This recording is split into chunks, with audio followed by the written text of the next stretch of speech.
Hello everyone, thanks for joining us for week 7 of the DKMR Invitational. I'm Kobayashi Maru, host of Masterclass and of the DKMR Invitational, and I'm joined this week by D2 from DKMR. How's it going, man? It's going absolutely fantastic. I'm really excited for today's games. Guys, we have some great games for you, some great players playing. You really don't want to miss this. Absolutely. Tonight, our challenger is none other than Trump, a very strong competitor and beloved streamer of the Hearthstone community. Trump recently joined Team Solo Mid, and that team is starting to build their Hearthstone division. And this week, Trump is going to be competing against 2 DKMR pros. This is what Hearthstone's all about. This week, Trump's going to be playing against DKMR's Varranis in a best of 5, and then he's going to be playing, if he wins that match, in a best of 7 against DKMR Hosty, arguably the best player in Canada. I'd like to briefly explain the format for those of you who are new to this event. So each week, a new challenger will take on up to 2 DKMR players for a growing cash prize. In previous weeks, we've had great matches featuring Curse's Alchemist, MYM's Ignite, Mana Grind's Z-Rusher, Tempo Storm's Raynad, Chalky, and VVV Wampy. The first match this week is a best of 5, and if the challenger gets past that round, Trump will win $25 and go on to play in a best of 7 for $75. So that $75 grows. It's a growing cash prize, so that $75 rolls over every week that a DKMR Pro wins the best of 7. So last week, Curse's Alchemist walked away with $550 for finally dethroning DKMR's Brad, who had won the previous 5 invitationals in spectacular fashion, only dropping 1 out of 20 games. So, D2, man, we've got a great lineup, and we've got a lot to talk about. Let's talk a little bit about Trump and the format of the show. So if Trump wins tonight, he's going to walk away with $100.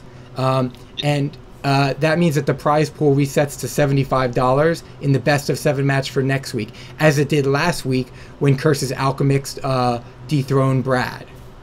Is that all? Exactly. Mm-hmm. So yeah, unfortunately for Trump, Alchemist took all his potential money today. Alchemist walked away with $550 last week because of all the money that's been building up over time. Brad had been taking down every single week up until that point. And up until this point, Brad has been basically our king, our back line. But since he got knocked out last week, we had a new, basically in-house tournament. So now we have 2 new players that are going to be representing DKMR, going to be defending the money. And yeah, if Trump can, basically what happens, there's 3 possibilities here. If Trump loses the first game, then he goes home empty-handed, and we have Varranis and Hosty played out for $25. If Trump wins the first match but loses the second match, then that $75 rolls over to the next week, and Trump only goes home with $25. But if he wins both matches, he will get that $100, and the prize pool resets for next week. And yeah, that's pretty much it. Those are our 3 options. Yeah. And since this tournament is hosted by DKMR, the challengers have agreed to share their deck lists with me and me alone. And as a third party, I've received the deck lists 5 minutes prior to the match. Will not be disclosing them until they're being used live in a game.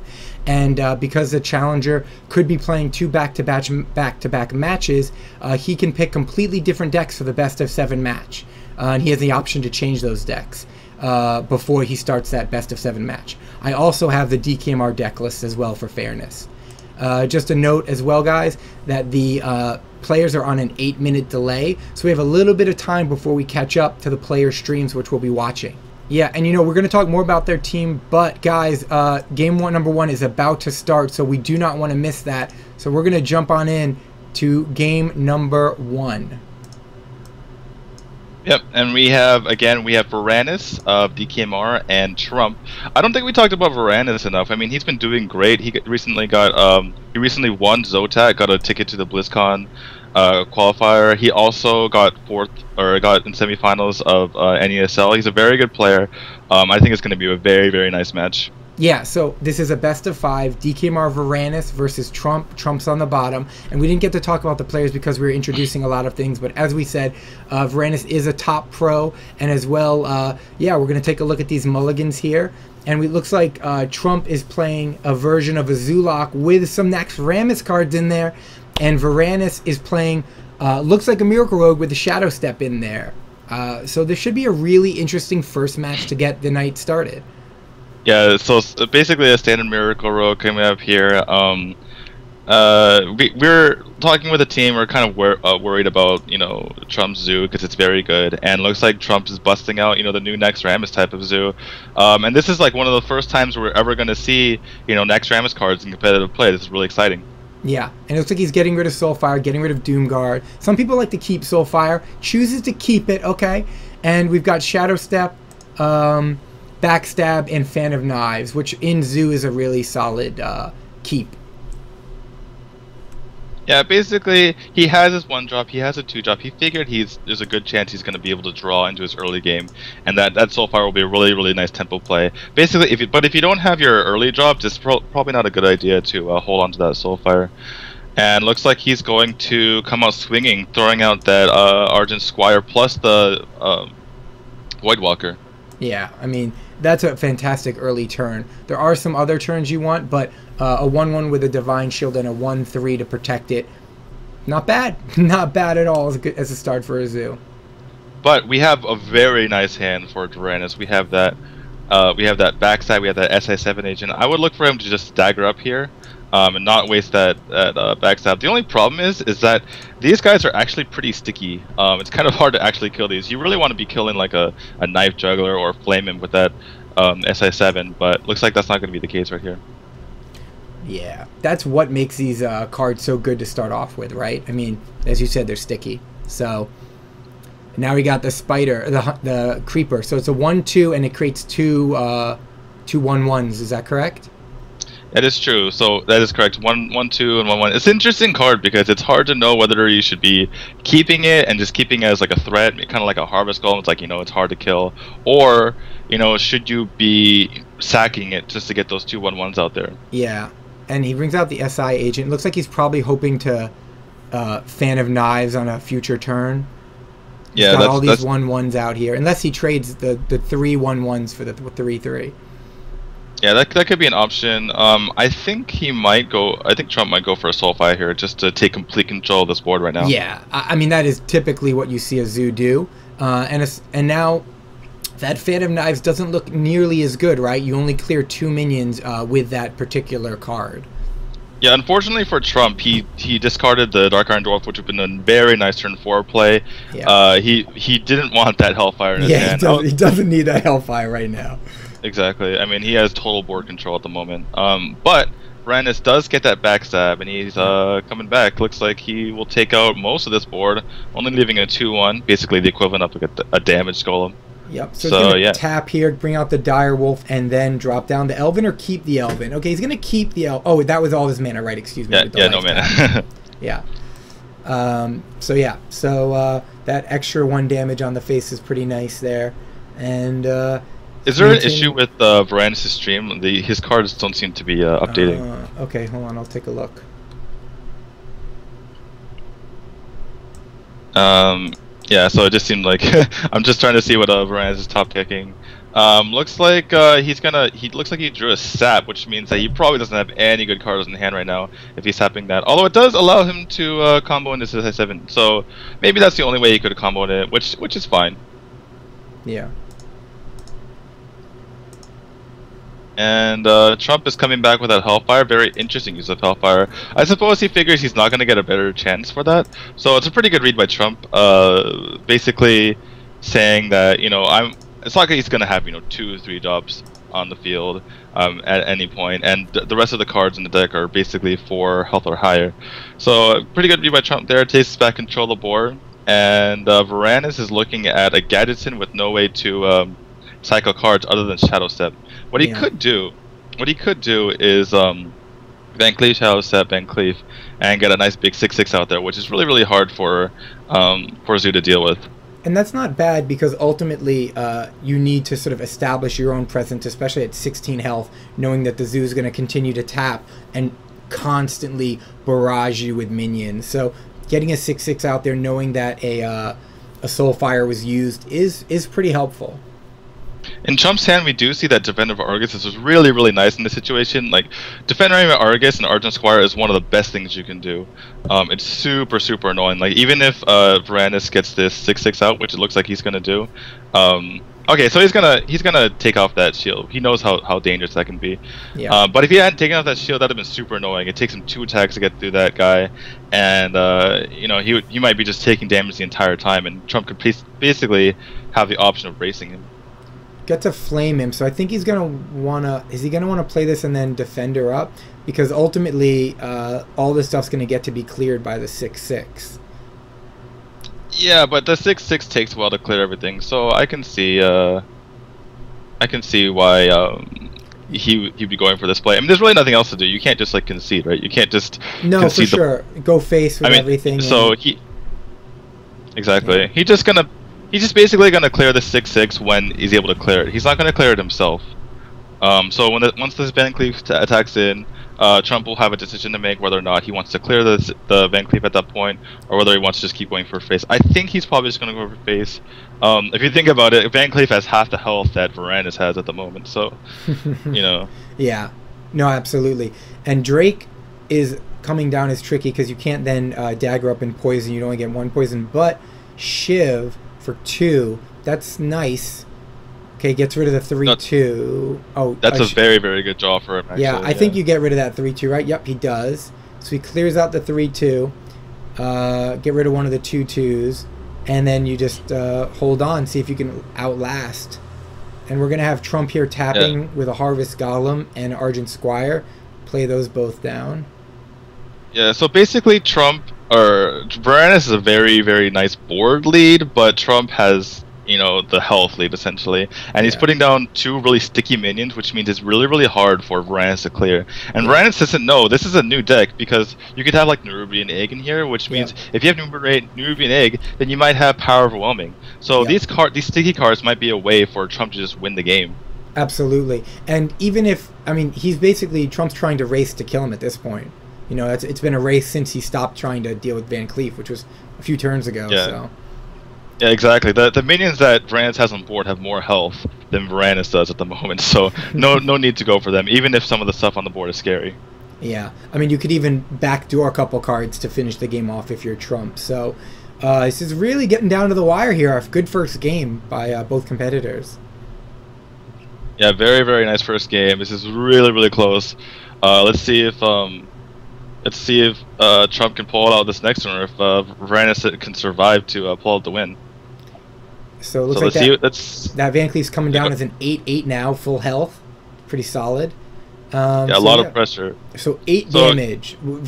Trump's looking for 8 damage, so 5 more than what he's got on the board. Yeah, some Doom Guard basically. That's basically why he went for the face, because he knew that these minions are super sticky. And you know, if he can just draw Doom Guard or draw, you know, some sort of damage, he's just gonna win the game. Or if he draws Soulfire, plays Soulfire, and then taps. Up there it is. Looky what we have here. There's the Doom Guard. Trump gets that top the deck zoo. Doesn't even need to tap. GG. Game 1 to Trump with an aggressive start and a very nice finish. Well done. Congratulations, Trump taking now 1-0 lead. What decks do we have remaining for Varranis? I don't want to talk specifically about the decks until they are chosen. So we'll let him pick a deck and then we can talk about it. Let me reset the score here.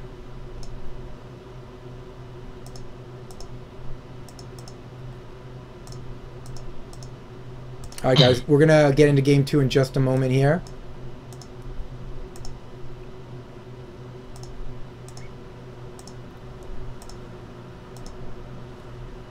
All right, guys, so that is 1-0 in our best of 5. Trump taking an early lead. It's really critical to get that first win, right? Because then you can effectively counter every time you lose until you basically take the victory, right? If Trump loses now, he can counter the next deck, and he can win with that deck, and then he can counter when he loses with that following deck. So it's a good start. And we got here... Yeah, it's a very... Oh, go ahead. Wow, Innervate Keeper of the Grove for Varranis. That is huge. Yeah, and this That is, is and a in general, massive this is a good deck to deal with Zoo, right? The Druid. I'm guessing that this variant has some, since he picked it, has some good taunts in there. It could be that. It could be that he has no answer for Zoo, and this is like the best of the worst options, the best of the bad options. So now that he's picked this deck, I can tell you that this guy's got he's got some taunt in here. He's got some ways to stop Zoo here. All right. So we have a very, very nice play coming up for Varranis. Coin Innervate Keeper. It's definitely coming down. There's no way he's saving that. Oh no! Oh my God! I mean, it's a 2/4. Yeah. Talk about sticky, right? And it clears the 3/2. So effectively, that's 6 damage removed. 3 that was going to go to his face, and 3 that went on Trump. So really nice start here. And there it comes down. 2/4 and Yeah, 2 to the minion. It's basically the nightmare start for Zoo, is seeing that innervated out. He's that card can basically 3-for-1 him and basically give you the tempo that you need. Yeah. I mean, basically the Zoo has no board control from basically turn 2. That is really tough to deal with. What's he going to bring out here? A Knife Juggler? It goes down. Is he going to bring down an Abusive Sergeant and a Voidwalker? I mean, that's okay, but he's not going to get value on the Abusive Sergeant's Battle Cry. So yeah, Trump's going to have to dig deep here and kind of think long term, I would guess, right? Yeah, really bad situation for Trump, because if he brings out the Voidwalker, he knows that there's a very, very good chance Varranis, all he can do is next turn is to a hero power anyway, and so he's just basically allowing him to get value with that hero power. If he brings out the Knife Juggler, then he's basically just throwing away one of his best cards to that Keeper of the Grove. So he is hovering over the tap button. He's just gonna give it up. It's like too good. Leave it alone. Yeah. I mean, and we do see 2 Savage Roars in Varranis' hand, which is not ideal. You know, there's some better cards you'd want. So I think the fact that he got this early start hopefully will lead him into the mid game. Oh, but he draws another Keeper of the Grove, so forget what I just said. 2 Keepers of the Grove and a Harvest Golem. I think Varranis has got a commanding lead here. Yeah, I was about to mention that. I mean, he got such a really good start. He got such a good start. But the fact that he has those 2 Savage Roars makes it really kind of iffy for him. Although he could use it now to clear the board, so that's something he could do. Yeah, it looks why like not? He's reaching for it. I think it's a good play. I think there's absolutely no reason not to do that. He's not looking to save both of those for a double finish with an Innervate. I think, why not, right? And he basically... Oh, sorry. One of the things he did here that is really interesting is that obviously he cleared the board, but on top of that, he was mana efficient and he used the worst of his removal cards. Obviously, Wrath is a much better removal card. It's cheaper. Sure. And you know, you can use it whenever you want. It gives 3 damage to just 2 from your hero, and you don't take damage. So he's basically conserving that Wrath and using the worst removal in this situation, because as you said, he knows he's probably not going to be able to use both these Savage Roars. This is the best chance he's going to use this card. It turns it from a dead card into a useful card. So yeah, and he also took some damage to his face and left as much damage as possible on the Keeper, which worked out just from the play he did. But ultimately, he wants that, right? Because he can use his health as a resource here, knowing that this isn't like a face hunter or something. That's basically the goal is to just wipe you clean. It's about board control for the Zoolock. So here comes down basically a 4/4. you really want to. Yeah, that's all he really can do. Basically, you really want to establish board control against a Zoolock, and you do whatever is necessary, even if it's taking damage. You know you're in trouble late in the game when you have to heal yourself later or have to basically use your minions to clear because you're too low on health. It's not a good place to be in. And yeah, he's doing whatever he can just keep this board control. So he's gonna Wrath. Is he gonna do it for 3 and then Hero Power? Yep, Wrath then Hero Power. So there you go. That's a nice clear using again his Wrath and then his health as a resource, maintaining board control. Now he's going to be in his turns 4, 5, 6, where he can play the Keeper. You've got an Ancient of War in hand. I mean, that's a nightmare card if I've seen one for a Zoolock. Yeah, some pretty lackluster cards in Trump hand. He basically just has a bunch of 1-drops that really don't do a whole lot. He might consider soul firing here just to sort of stop the bleeding and get rid of one of these cards, but looks like he's going to Elven Archer instead. Well, he could do both. Let's see what he's... Okay, he's going to shoot that, so... Well, He's thinking about it. If he shoots that, he's obviously not soul I'd firing. rather lose the Elven Archer. Like if you're going to put the one on the face, I'd rather have it be an option to lose it and potentially keep your defender. Have a higher chance of keeping your defender if you're going to soul fire. Yeah, even the Abusive Sergeant is more useful in this case than the Elven Archer, because he takes it down. You can trade up. Yeah, sorry there. So he takes it down and does a 1 damage, bringing it to a 2/2. So now basically Varranis has a few options. He's got 5 mana. He can bring down the Golem, which it looks like he's going to, and then Hero Power. So basically he's going to continue to trade. He did that turn really quickly, actually. I think that playing the Wild Growth, like, in lieu of killing that 1/3, which is, I mean, it's kind of annoying, but, you know, you're eventually going to be able to kill it anyway. He might have been able to play the Wild Growth so that he could play the Big Fat Ancient Lore turn early, and that just to be super devastating. You know, you're right. I think probably, I mean, that's a good point. His thought process is try to fight for that board control, and he'd rather fight for the board control and 1 turn later have the Ancient of War come down. I mean, it's kind of a toss-up. I see what you're saying, though. It's really interesting. Defender's too good here.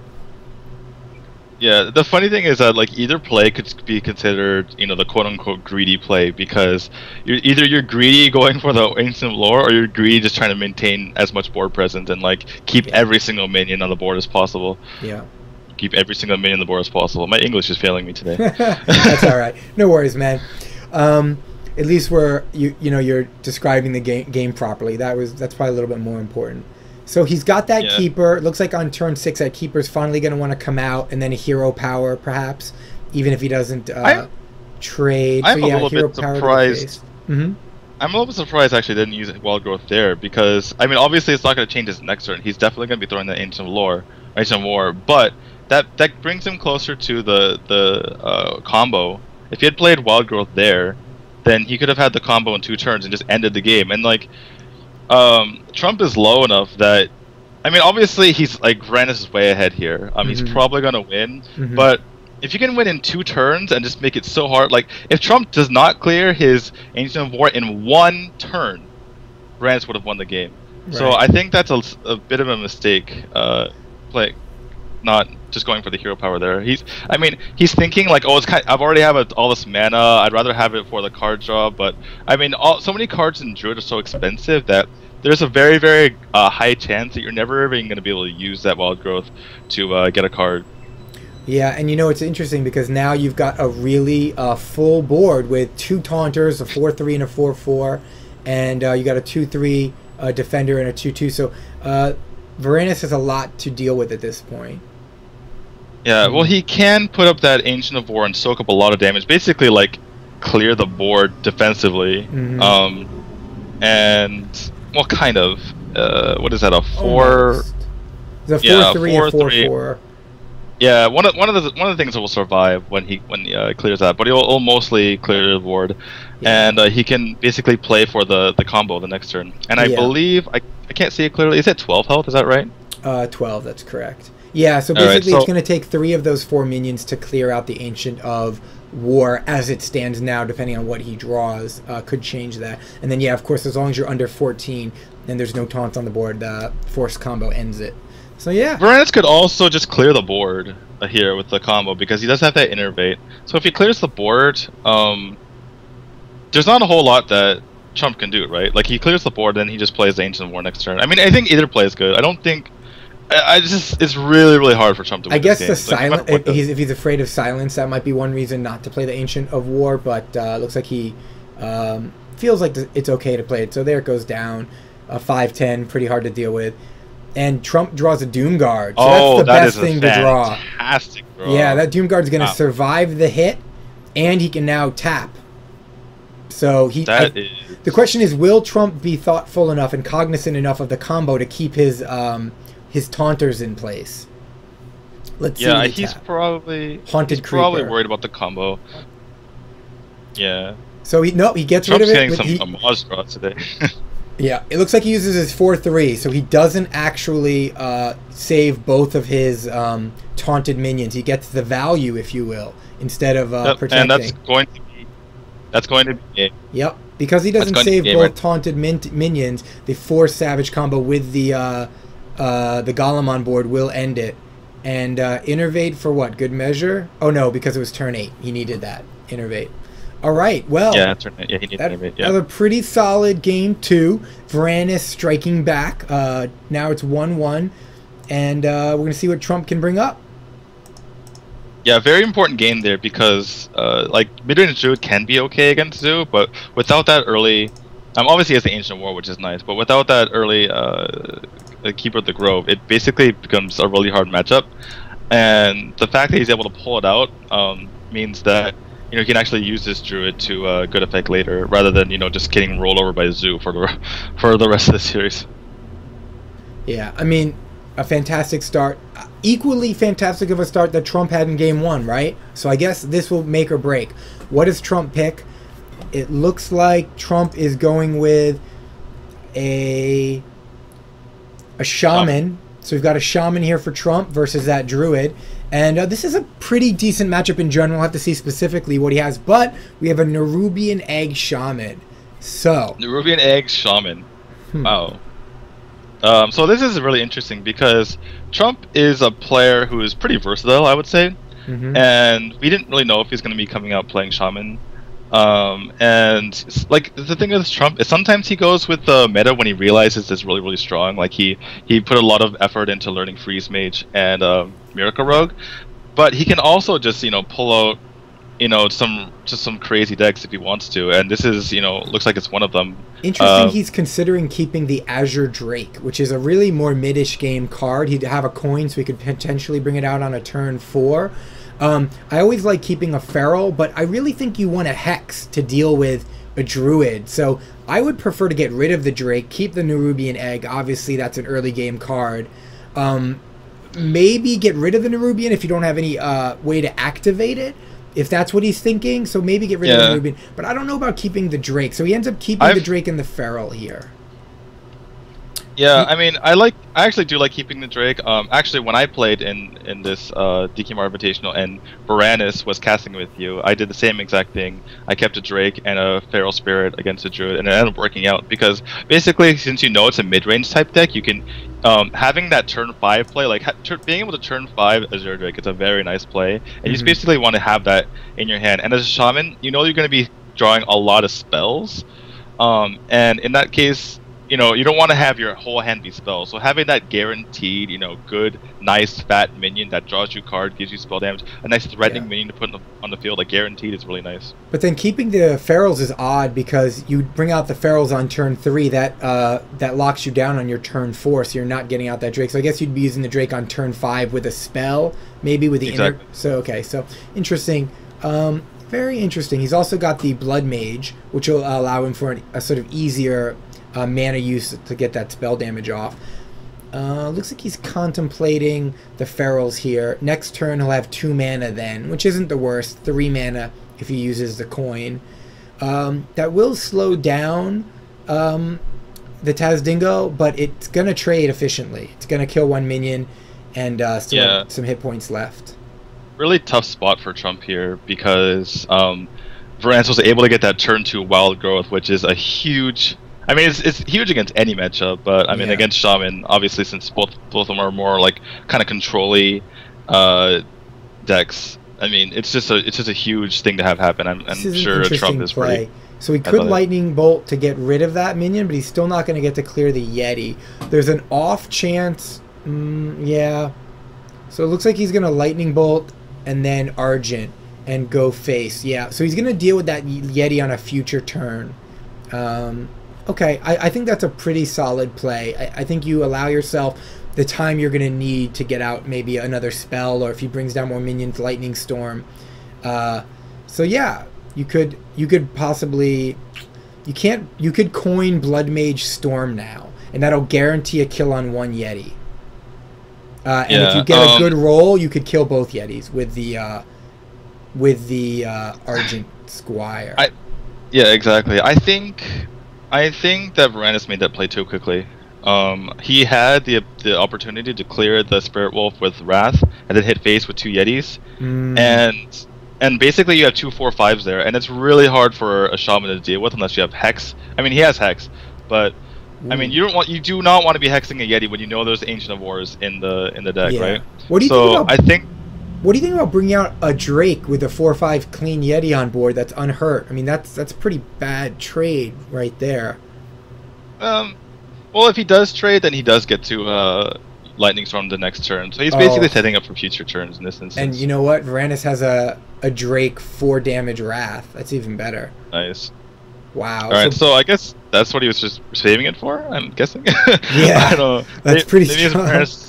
Maybe Varranis is smarter than I am, I don't know. So he's going to get even more value now with this Blood Mage.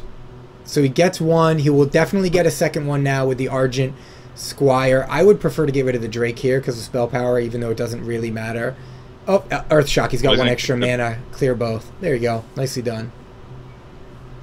Yeah, Trump the Mayor of Valleytown waiting till there's 3 minions on the board before he Lightning Storms. Yep. A pretty good assessment on his part, thinking that, okay, you're probably gonna play another minion because you're a mid-range druid and you like just playing big fat, minions to kill me. Unless he had a really bad hand. So basically, it's win-win for Trump, right? If he has a bad hand, then he doesn't play anything and it's still fine. And if he has a good hand, then he plays in a minion and gets even more value with his Lightning Storm. So really heads up play there by Trump. Trump has an option here if he wants to take some damage to clear this 4/2. Other than that, it would be probably playing the Drake down. The way he would clear it would be sort of Flame Tongue and Flame Tongue. I think that it's painful, but that might be the correct play because he cannot be taking that much more damage. And if you just play an Azure Drake, you could have Varranis just. It could die. It could, and even worse, if it doesn't die, then you're taking more damage to the face, and you might not have a way to kill that Argent Commander. So that would be Flame Tongue down, probably Argent Squire down on the right side of the tongue, and then use your Rock Biter to remove the shield.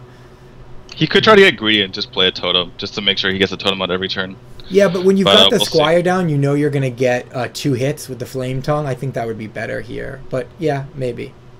The only issue is that we see the Argent Commander in hand for Varranis, so he could just take out that. That thing, no problem. I know what you're saying. I don't mean it from our perspective. I mean it from Trump's perspective. But I think that's a slight mistake. Sorry, I think that's a slight mistake from Trump. He could have rolled for a totem before the healing totem died, so that he could increase his chances for a taunt totem. Yeah, you wanna, if you don't want that, the healing totem was on the board to begin with, right? Yeah. So you wanna draw your totem out before you kill your totem, which removes one of the potential totems. So you would have had 1 in 4 less chance, right, to get the other 2 totems, the other 3 totems. And you definitely don't want that healing totem right now. There's nothing to heal. Yeah. It doesn't do anything really. So it might not make a difference in the long run, but it could have been a taunt totem, which would have protected it from, let's say, the Argent Commander. So I guess it could have made a difference. We'll never know what he would have drawn, but I guess that's a valid mistake since in this case the Argent is coming down. Yeah, so Varranis was basically choosing between like a few decent options but not amazing. He could have thrown on the Agent of War. He could have thrown on the Agent of Lore. He decided to go with that Argent Commander. Just basically take out that Flame Tongue totem relatively for free, and so I think Trump's gonna dig here, right? Yeah, I think he wants that Earthshock. Yep. He might just hex it, actually. There's a good chance he just hexes this. It's a problem. You do want to hex a card like that, but you got to know, especially since you saw that Ancient of War in the previous game, right? That's what you want to save it for. But you could Earthshock the Ancient of War later, so maybe that's the play here because you're so far behind. And he makes the play. I think that's the right play. What do you think? Yeah, I agree. He's in a bit of trouble here, and that's basically all he can do right now. I think Varranis is going to go ahead and go with the Agent of Lore right now, even though he just saw that Hex come out. He could have another Hex, he could have another Earthshock, so, I mean, there's 2 cards, basically, that can ruin his Ancient of War and just ruin his turn, basically. And then Trump might be able to get the tempo advantage, but if he puts down an Ancient of Lore, then even if he gets Hex, he has 2 more cards to be able to answer, and one of those cards might be the thing, the Savage Roar. The Savage Roar. Just kill it. The thing. He's got the thing, man. He drew the thing. He's got a turn 9 4 Savage combo. So that's. He just drew it. Yep, he did. So unless Alec here comes down, or the Defender, that's going to be GG. The Defender could come down, which would allow the 1/2, the 1/3 healing totem to clear the 1/1, and then the 5/5 Drake now to clear the 5/5 lore. But ultimately, that's still not going to prevent him from lethal with the Force Savage combo. So I guess Alakir would be the best move here, because you can then start clearing things. I don't know. What you could do with Alakir is kill the frog, and then use the Alakir in tandem with the Azure Drake to kill the 5/5. Yep. I still think he's dead though, because then the combo with the Harvest Golem will kill the Alakir. I think he's dead. He would be 1 damage off lethal. Because it would take your face and another card. No, I think you're right. Never mind. No, he's dead, because he'll hit Alakir with his face, and he'll use the minions on the board to finish it. He hits Alakir with his face and a 4/2, and he's left with 12 damage. So I think he's 1 off, if I'm not mistaken. But anyway, it doesn't matter, because Trump is reaching for the Defender Vargas. That frog is just super annoying. I think he might clear the 5/5. No, it's just gonna go for the face. I think that's GG. Yeah, with that 5/5 on board, there's no way this isn't GG. I believe. Yeah, I mean he has 14 damage. Basically, he can clear with the minions on the board, and then he has 14 damage from the rest. So yeah, there's not even need to do any real math here. Yeah, no, that's GG. And again, yeah, you're right. 12 damage. You were right about the Alakir situation. Sorry. All good. Okay, GG. So Varranis takes game number 3, bringing it 2-1 over the Mayor of Valuetown, Trump. Ooh. Yeah, it looks like Trump tried to get a little bit too greedy there. He could have prevented lethal, I believe. No, he couldn't have. Yeah, no, even if he. No, he could have with the Alakir. He could have with the Alakir, but not with the Defender Vargas. So even if he traded the 5/5 into the 5/5, the Varranis had enough damage to kill him. So yeah, once he went to that Defender Vargas play, he was dead. So and Trump's got one more deck here. Oh, go ahead, finish up, and we'll talk about the sorry, next deck. I was just gonna talk about that Hex. It's like super annoying. Anyway, go ahead. Well, we've got the last deck here for Trump, right? And as we get into the mulligans, we don't want to spoil the surprise for you. It is a rogue. So we're going to have a rogue versus this druid that has been a comeback king right now for Varranis. And he's got the spider in there. Yep, he's got the haunted creeper. He has a little Nerubian egg action as well. Is it Miracle Rook still? Or is it like backspace with spiders? He's got the Anubar Ambusher as well, and he does not have a Gadgetzin. So this is definitely a different kind of rogue. I wouldn't even call it necessarily. I would say it looks like a tempo rogue. Yeah, it's definitely more tempo based. He's got your Deadly Poisons, your Cold Bloods, Defias Ringleader. It definitely fits more the bill of a tempo rogue, but with these Naxxramas cards in there. Exciting that the DKMR Invitational now is grown into the Naxxramas territory, right? With this 7th Invitational. Yeah, pretty exciting. We're basically one of the only competitive, broadcasted tournaments to show, these new Naxxramas cards in action. So it's and we're live. So just an 8-minute delay. Exactly. So we got that Haunted Creeper on board. Decides to go against the Nubian Egg because he doesn't have any way to activate it in the near future. Well, we also see that does. He's got the Shattered Sun Cleric. Oh, that's true. That's true. So he could activate it with that, but he chooses the Creeper, which is an interesting play. We'll have to see how that works out for him.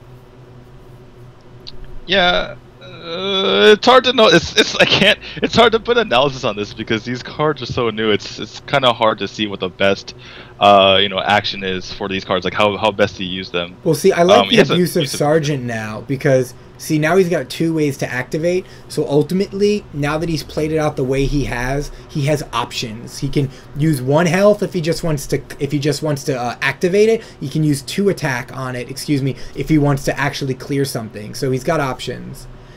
And it looks like Varranis is going to silence, which is a really smart play. Obviously, you want to silence the egg here, right? So.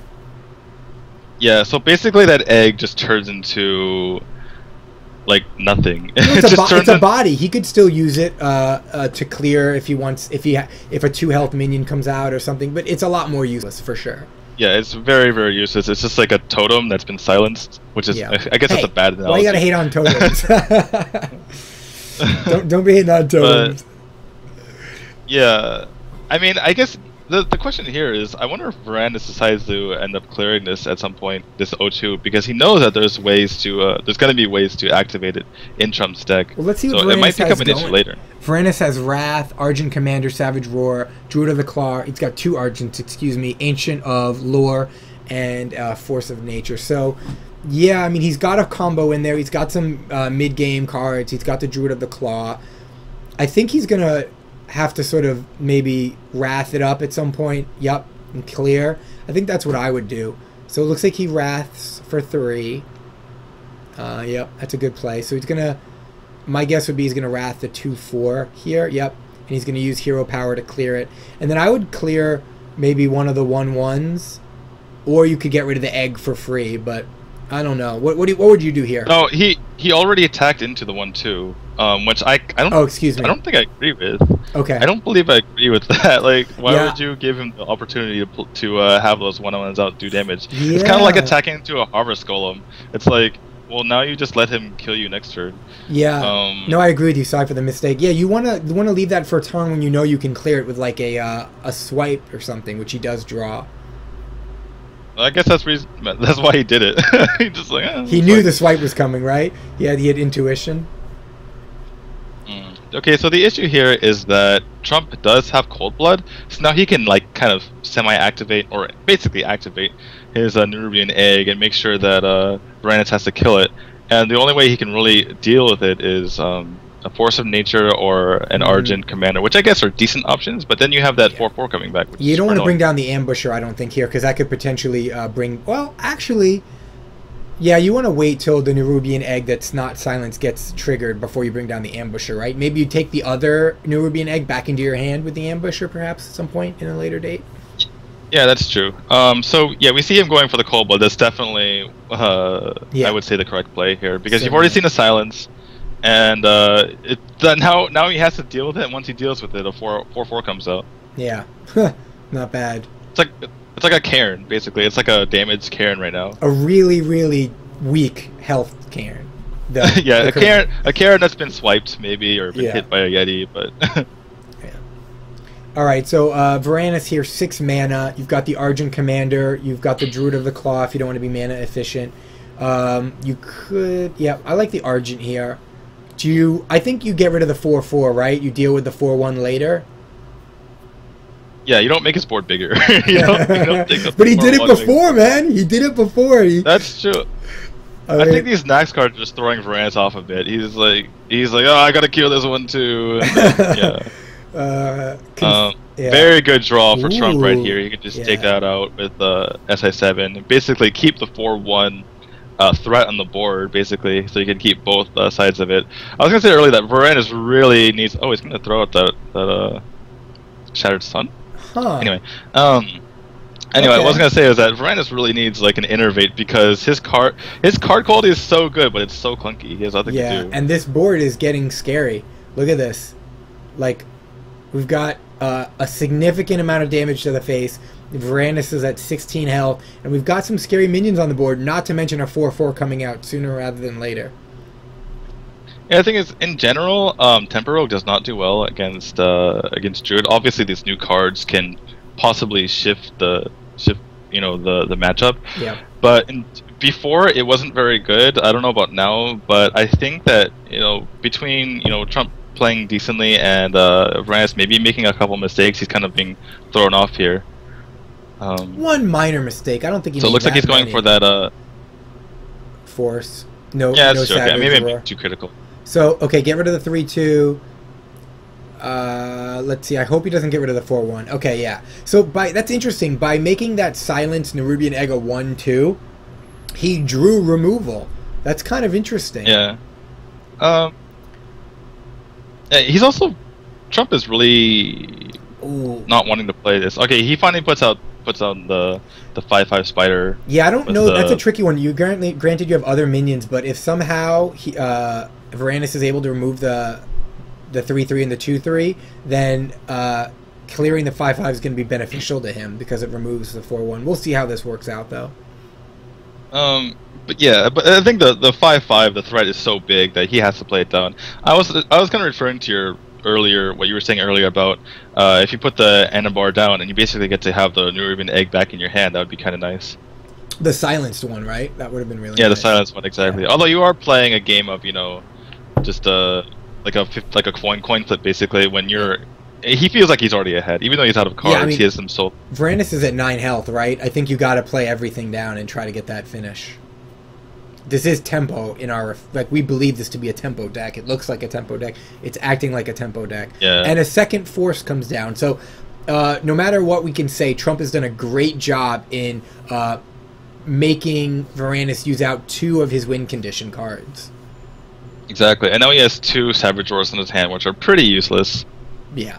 And so Trump, let's see, depending on his draw right here, he could actually just win the game. Okay. That does not win the game, but he's probably going to play both of them anyway.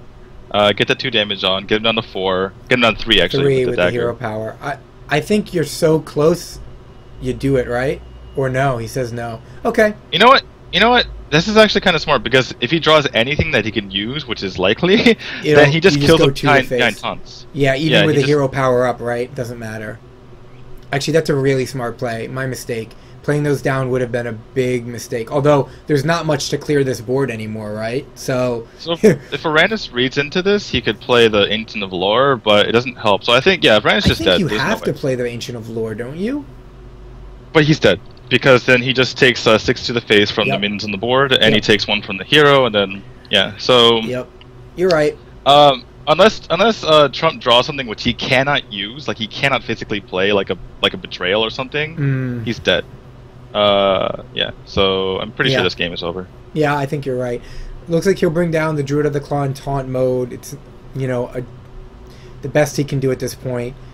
He's praying that there are... He doesn't know there's 2 SI agents in hand. There's a lot of other ways with that theoretically he could be killed with like an Eviscerate. A Backstab's a perfect card. So you backstab, double SI.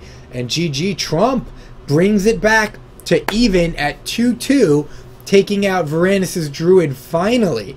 These DKMR Druids have been so strong in the DKMR Invitational.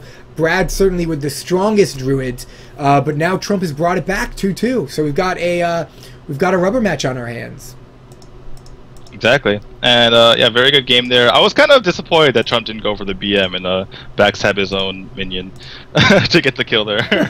But Trump is always nice. Trump's a nice guy, man. Trump's the mayor of Value Town. But it would make it more interesting. The mayor of Value Town and the mayor of BM, like, how cool is that, right? How cool would that be? You know what's interesting? You said something about Trump earlier that I really wanted to touch on. He was the first streamer that most people watched before they got into Hearthstone when they didn't have beta keys. Same for me, man. So just a big shout out to all those people who watched Trump before they could play and learned. And then, of course, a huge shout out to Trump for being that person. Thank you so much for getting us excited about this game before we played it ourselves. Yeah, exactly. A very important player in the Hearthstone community. And we have that SI7 agent coming on for Trump. I'm surprised he doesn't keep 2? No, I guess it's a little bit greedy because you might not be able to draw a way to activate the second one. So, but with those Ardent Squires, he definitely would have had a way to activate it. So. Yeah. So we've got Varranis here with his own row. Oh, excuse me. No, we don't. We have Varranis here with a Warlock, and we can see it's a Zoolock in nature. What do you think about this matchup? With these new crazy Naxxramas cards, I'm not really sure. And it was like, there's Naxxramas cards on both sides. Yeah, it's Nax versus Nax, man. This is going to be great. I think Zoo typically beats, or used to beat, Tempo Rogue, but Trump is a really good start right here, though. This is like actually ridiculous. We have a double Ardent Squire plus, double Ardent Squire plus Cold Blood. He's getting a lot of damage in the face already. That's so brutal. What can he do to deal with this? Is it Soulfire, Direwolf Soulfire? You got it, right? Direwolf. Yeah, Direwolf attack with New Breeding Soulfire, and actually that's a huge play because the 5/4 protected. Yeah, I mean Trump can coin Eviscerate right now, but that's really all he can do. Well, it'd be coin weapon Eviscerate, right? Yeah, I will. Same thing. Sorry, but Same thing. You're terrible. well, okay. Let's look at his options. He could coin SI7, get rid of that dog for free, basically. He could coin. He could coin eviscerate the Voidwalker and then kill that and the 2/2. The thing is, it's hard to decide what he wants to kill here, because even though that 4/4 is the biggest minion in the field, being able to kill 2 minions is really nice too. And also on top of that, the two that Voidwalker is basically a 2/3 permanently, unless he can kill that Direwolf Alpha. And there's no options in his hand at the moment to kill that Direwolf Alpha. What about the SI agent? After he eviscerates? Yeah, well, eventually. Yeah, I mean, I'm assuming he used Eviscerate. Yeah. But it looks like he's just going to Hero Power and pass. I guess he's just waiting to be able to use his SI7 agent and Eviscerate next turn. Okay, it's going to take a lot of damage, but okay, let's see how this turns out. I'm really curious about this. Yeah, it might turn out well in the end. That Nubrian egg, that second Nubrian egg, is a bit of an issue, though. Yeah. Assassin's Blade's not what you want to see right now. No. Because you're going to be taking way too much damage if you start using. So we're talking otherwise, coin SI on the Direwolf and then Eviscerate, or do you take out the Juggler now and leave the Direwolf because the Juggler's a bigger threat? Yeah, the Juggler's probably a bigger threat right here. Yeah, take out the Juggler, and now you Eviscerate the 5/4. Dude, I love Nax versus Nax. This is fun, man. Shifting the metagame. Thanks, Blizzard. We really appreciate it, man. Yeah, this is kind of crazy, and so he's deciding, because the wolf is a guaranteed 4 damage, and it hurts him more right now because he's gonna have to use his face to kill that Voidwalker. But the Night Juggler can be a huge pain in the ass as well, and you know, like Amaz always says on his stream, it's like that Night Juggler is 5 damage. It's like a 5/2. Yeah, for sure. You get to play 2 minions with it. I don't know. A very difficult decision. I think it's good either way. I don't think there's a wrong choice here. I think whatever he does, like well, you know why I like getting rid of the Knife Juggler? You were gonna get rid of both minions to the left of the Direwolf, so you're removing one of the attack damage that the Direwolf was buffing. That is true, but by getting rid of the Direwolf Alpha, he doesn't have on board a way to activate the Nubian Egg. Oh. That is a really good point, my friend. Oh, abusive sergeant. And that plan just falls to the ground. Oh, jeez. Wow. Okay, well, he has 75% chance of getting the Night Juggler hit, so I mean, it wasn't that crazy of RNG, but definitely nice that he got that hit onto it. And Trump is gonna have to do like a value play rather than a tempo play, and he needs tempo plays at the moment. Yeah, for sure. Trump's got 14 health versus 23. Varranis is going to use that life total to tap out some more cards. And gets a Doom Guard, but he can't play it right now. Can't play that right now. What's that other card? So what do you do? What do you do here? Do you make your 4/4 bigger? I think or you could get rid of your Knife Juggler. it looks like he's going face. At 14 health? You are at that point with the Zulok that you can just go face 5 health. He's got the Doom Guard, right? Doom Guard in hand, and I don't know if there's taunt in here, so I think Trump is dead. The game's over. So I think face was the right move here by Varranis. Exactly. So the mayor of Value Town looks like he's going down to a Nerubian Egg Naxxramas Zulok. Wow. Yep, and he can't even draw away to deal with the board, so he concedes, and DKMR Varranis takes out Trump. Well, let's just take a moment here to thank Trump. We really appreciate him coming on. These were great games, back and forth. Trump bringing it to a game 5 and going down to a crazy Nerubian Egg Zulok deck, which we've all seen on the ladder. We know how strong it is. Thank you so much, Trump, for coming on. Thank you to everyone watching. We've got one more best of 7 coming up. It's going to be DKMR Varranis versus DKMR Hosty, one of the best players in Canada, one of the best pros in Hearthstone. So please stick with us, and we're going to have a winner's interview at the end of that. And on that without note, going too much hyperbole. Yeah, we are into our next set of games. DKMR Varranis versus DKMR Hosty. And we have Hosty on the bottom and Varranis on the top. So our winner of the first match is on the top, and we have Hosty, our best of 7 sort of king of the hill on the bottom. It's Backspace Rogue. Sorry for laughing in the middle of you talking there, but I just had to. I saw that Backspace Rogue come up, and I couldn't help but smile. Backspace Rogue versus Priest. What a matchup! Yeah, it's going to be an interesting one. So, you know, the Priest. Let's talk a little bit about this. We got Hosty here with our Priest. We know about the Backspace Rogue, of course. Yeah, the Cancer Rogue is another one. Another one of his names. Yep. Cancer Rogue. It doesn't look like it's running any Naxxramas cards. So, on that note, let's take a look at this Hosty deck as we go into this round. You've got a pretty strong board presence already for Varranis. Yeah, but we do have the Arachnid Soul Priest Circle of Healing combo that he's going to be playing out right now. It's kind of annoying to be killing 3 1-health minions, but there's really no other board player. You've got to do it. I mean, other than Holy there's so much going on there. There's really no other way around it.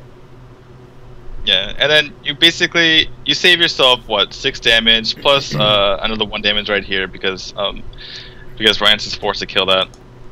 And Varranis throws out that Arcane Golem. He wants that damage. He does not care about the mana. He's just saying, I want to do that damage to you. I know it's really hard for you to do to deal with 4 attack minions. He's just going for it. Yeah. 4/2, you know, giving that little extra mana crystal. Varranis is all go no quit here, and he's gonna sap, taking out that Drake, bringing him back in hand. Later. He's just Later, Drake. Now you put this on the Argent, right? Yeah, to protect it. So he's down to 8 health. This Priest is in a bad spot, and he's gonna be dead next turn. What a hand for Varranis. Yeah, get out of here, Drake. No one wants you, Drake. Even with 6 mana, Hosty, he can't do anything. No. He can Thought Steal. He Thought Steals to concede. Thought Steal, and then concede. That's his best play. Alright, so much for that Priest deck. That was quick. I wonder what he was choosing that to counter. Yeah, that's a good question. Not the Backspace Rogue. That was really well played by Varranis. Not the Backspace Rogue. That's definitely not what he was trying to counter there. Although, this Priest, if they get some good removal options, they're actually not that bad against Backspace Rogue because they can heal. You know, they're one of the few healing classes. So it's not that bad. But that start by Varranis was just amazing. That was just ridiculous. And Hosty's gonna go with Shaman. I am super surprised. There's no healing in Shaman. Shaman versus Backspace Rogue, huh? Well, let's see how it goes. I don't know. I'm not sure I agree with this decision. He does have the Argent Squire, though. That'll help a lot. And he's got Coin Feral Spirits, turn 2. That's not bad either. He's going to not be able to play anything on turn 3 if he does that, though, because he doesn't have a 1-mana spell. Yeah. Huh. I wonder if he will do that, because if he coins that, then it kind of makes his mana awkward, because he can't do anything on the next turn, like you said, and then on top of that, he can't. He can only play like a Lightning Storm the next turn, and then he gets a really good draw though. He draws the Unbound Elemental, which will allow him the next turn play the Ferals if it doesn't die, buffing the Unbound. So it kind of forces Varranis to clear the Unbound because you know about that Unbound Feral combo. Yeah, definitely. One thing though is Hosty deciding to go greedy here and not taking out that Divine Shield with his Argent Squire. So yeah. Kind of allowing that to live. He can take it out now if he wants to, but maybe he won't. We'll see. Ferals come down. Yep, Ferals come down. Now he's gonna have 2 mana next turn. He can totem up. Blade Flurry is gonna clear, and then we got some scrubs coming out. So Backspace Rogue. What a turn! Pushing for damage. What a turn! I would not Blood Mage here. I would not have Blood Mage here. You're gonna. I guess it'll draw you a card. I think he's thinking that this Lightning Storm, nothing in Hosty's Varranis' deck is going to be over 2 health anyway. So just he needs the card. He needs to get that out right now. Yeah. And it's kind of annoying for Varranis to deal with because he has a 4 forego 2 damage by killing with a 2/2, or he kills it with his face, which is kind of annoying as well. And yeah, like, but I was gonna say that what a crazy. I mean, he gets full value out of that Deadly Poison and Blade Flurry because he kills the Unbound and then he takes out those Feral Spirits and he gets to combo something. That's amazing. Yeah. So he's going to Storm Feral Spirits. That'll be 4 Overload next turn, fully clearing the board, allowing him to have 3 mana next turn so he can bring down the Flame Tongues to attack and Lightning Bolt, something that comes out. So that's actually not bad. That's really not a bad turn 6. A very good turn. Well, turn 5 because he got the mana from the from the Arcane Golem, and that's the danger of playing that Arcane Golem now. It's just so cavalierly like that because you give your opponent the option, potentially the option of having a huge play. Yeah, you're right. Turn 5, 6 mana. Okay, uses Deadly Poison, clearing 1 of those minions. Mana Tide. Oh, looky what we have here. I don't think that's a good play. Yeah, I wouldn't do it either. There's a lot of other things you could do here. I don't think I'd play Mana Tide. You already have a lot of cards. Plus, and this deck is gonna and this deck's gonna make you draw more cards. Like, you don't want to be drawing cards against this deck. I like the clear. The Healing Totem's even nicer. As a obviously you can clear it still with the 3/1 weapon, but ultimately that's not bad. Yeah. He's basically using his dagger against him, saying like, okay, you can clear that, but it's kind of a waste of damage. But yeah, I think it was he came to his senses. He realized playing the Mana Totem probably not the best play there. You don't need all the cards. You don't need any more cards. You got plenty of cards. I hope he saves this silence, because if he keeps in mind this silence, it's an incredibly good card versus Backspace Rogue. You don't want to use it on, let's say, this 2/1. You want to use it on that Leper Gnome. Yeah. So Hosty is pretty far down in health, but he can clear this board fairly easily. And he just puts up. And next turn he can Doomhammer for 10 damage. So he actually has a win condition in 1 or 2 turns once he starts to clear this board out. Okay, so, I would totem first. I would totem first before he hits with this healing totem. Yes. We've seen this before. Unless he's playing the Drake, which I don't think he's going to. Yeah. I mean, you might play the Drake. It's not wrong to play the Drake. Yeah, but still Earth Shock. But then you die to Leroy Shadowstep. So yeah, you do die to Leroy Shadowstep. Plays the Drake, Earth Shock. Oh, that's a nice draw. That's a very nice draw. Except it sucks against Sap, but yeah. You're not going to want to play Alec here though. That's 12 damage. Well, actually that's not true. Depending on how this goes, that could be a big draw here. I mean, it's just to get a taunt up, you know what I'm saying? You know what the other thing is nice is that having that Flame Tongue Totem out there, if you hex one of your own guys, it basically, or it becomes a 1/2 or a 2/1. So you can actually take damage and kill something if it tries to run into it. So he's gonna eviscerate the Drake, and he's not gonna clear the Flame Tongue Totem. That he could actually Alakir Rockbiter on the Flame Tongue. Is that game? It's pretty damn close. That's a lot. It's really close. It's really close, and he has a lot of damage in hand. So I think this is a great play. And he gets taunt up. Like, there's just no way. And well, there is a way. There was a way. Like if he had Sap and I don't know, Leroy. Yeah, if he had Sap Leroy, he would have won the game. Sap Leroy, yeah. But wow, so look at Hosty pulling out the Shaman, actually countering the Backspace Rogue. Yeah, well, maybe Hosty knows something I don't, obviously. Because he's gonna concede. Look at that. Well done, man. He just gives up. I don't think there was any reason not to clear that Flame Tongue Totem, first of all. Like, the extra 3 damage... yeah, he was running out of damage. I think the bigger misplay was killing the Drake.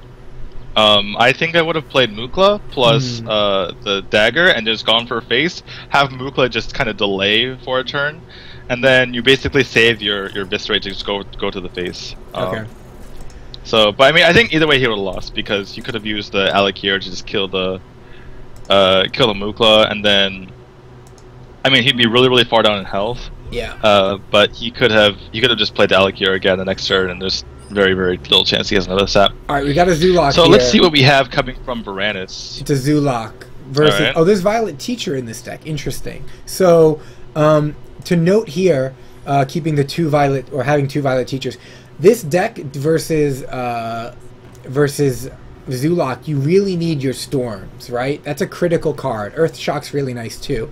You're going to want to Earth Shock that 1/1, but if you don't draw one of your two Lightning Storms, I find it's almost impossible to beat Zoo. I've done it. It's just really hard. Certainly the Violet Teachers with spells give you a little bit more board presence, but those Storms are so critical. Yeah, on the other hand, though, if you do get a good Storm, the big game is like almost over. So Yeah. it goes both ways. Like either, Yeah. and that's a terrible totem to get, by the way. You do not want that 1/1 with the Night Yeah. Trick on the board. Haunted Creeper, interesting.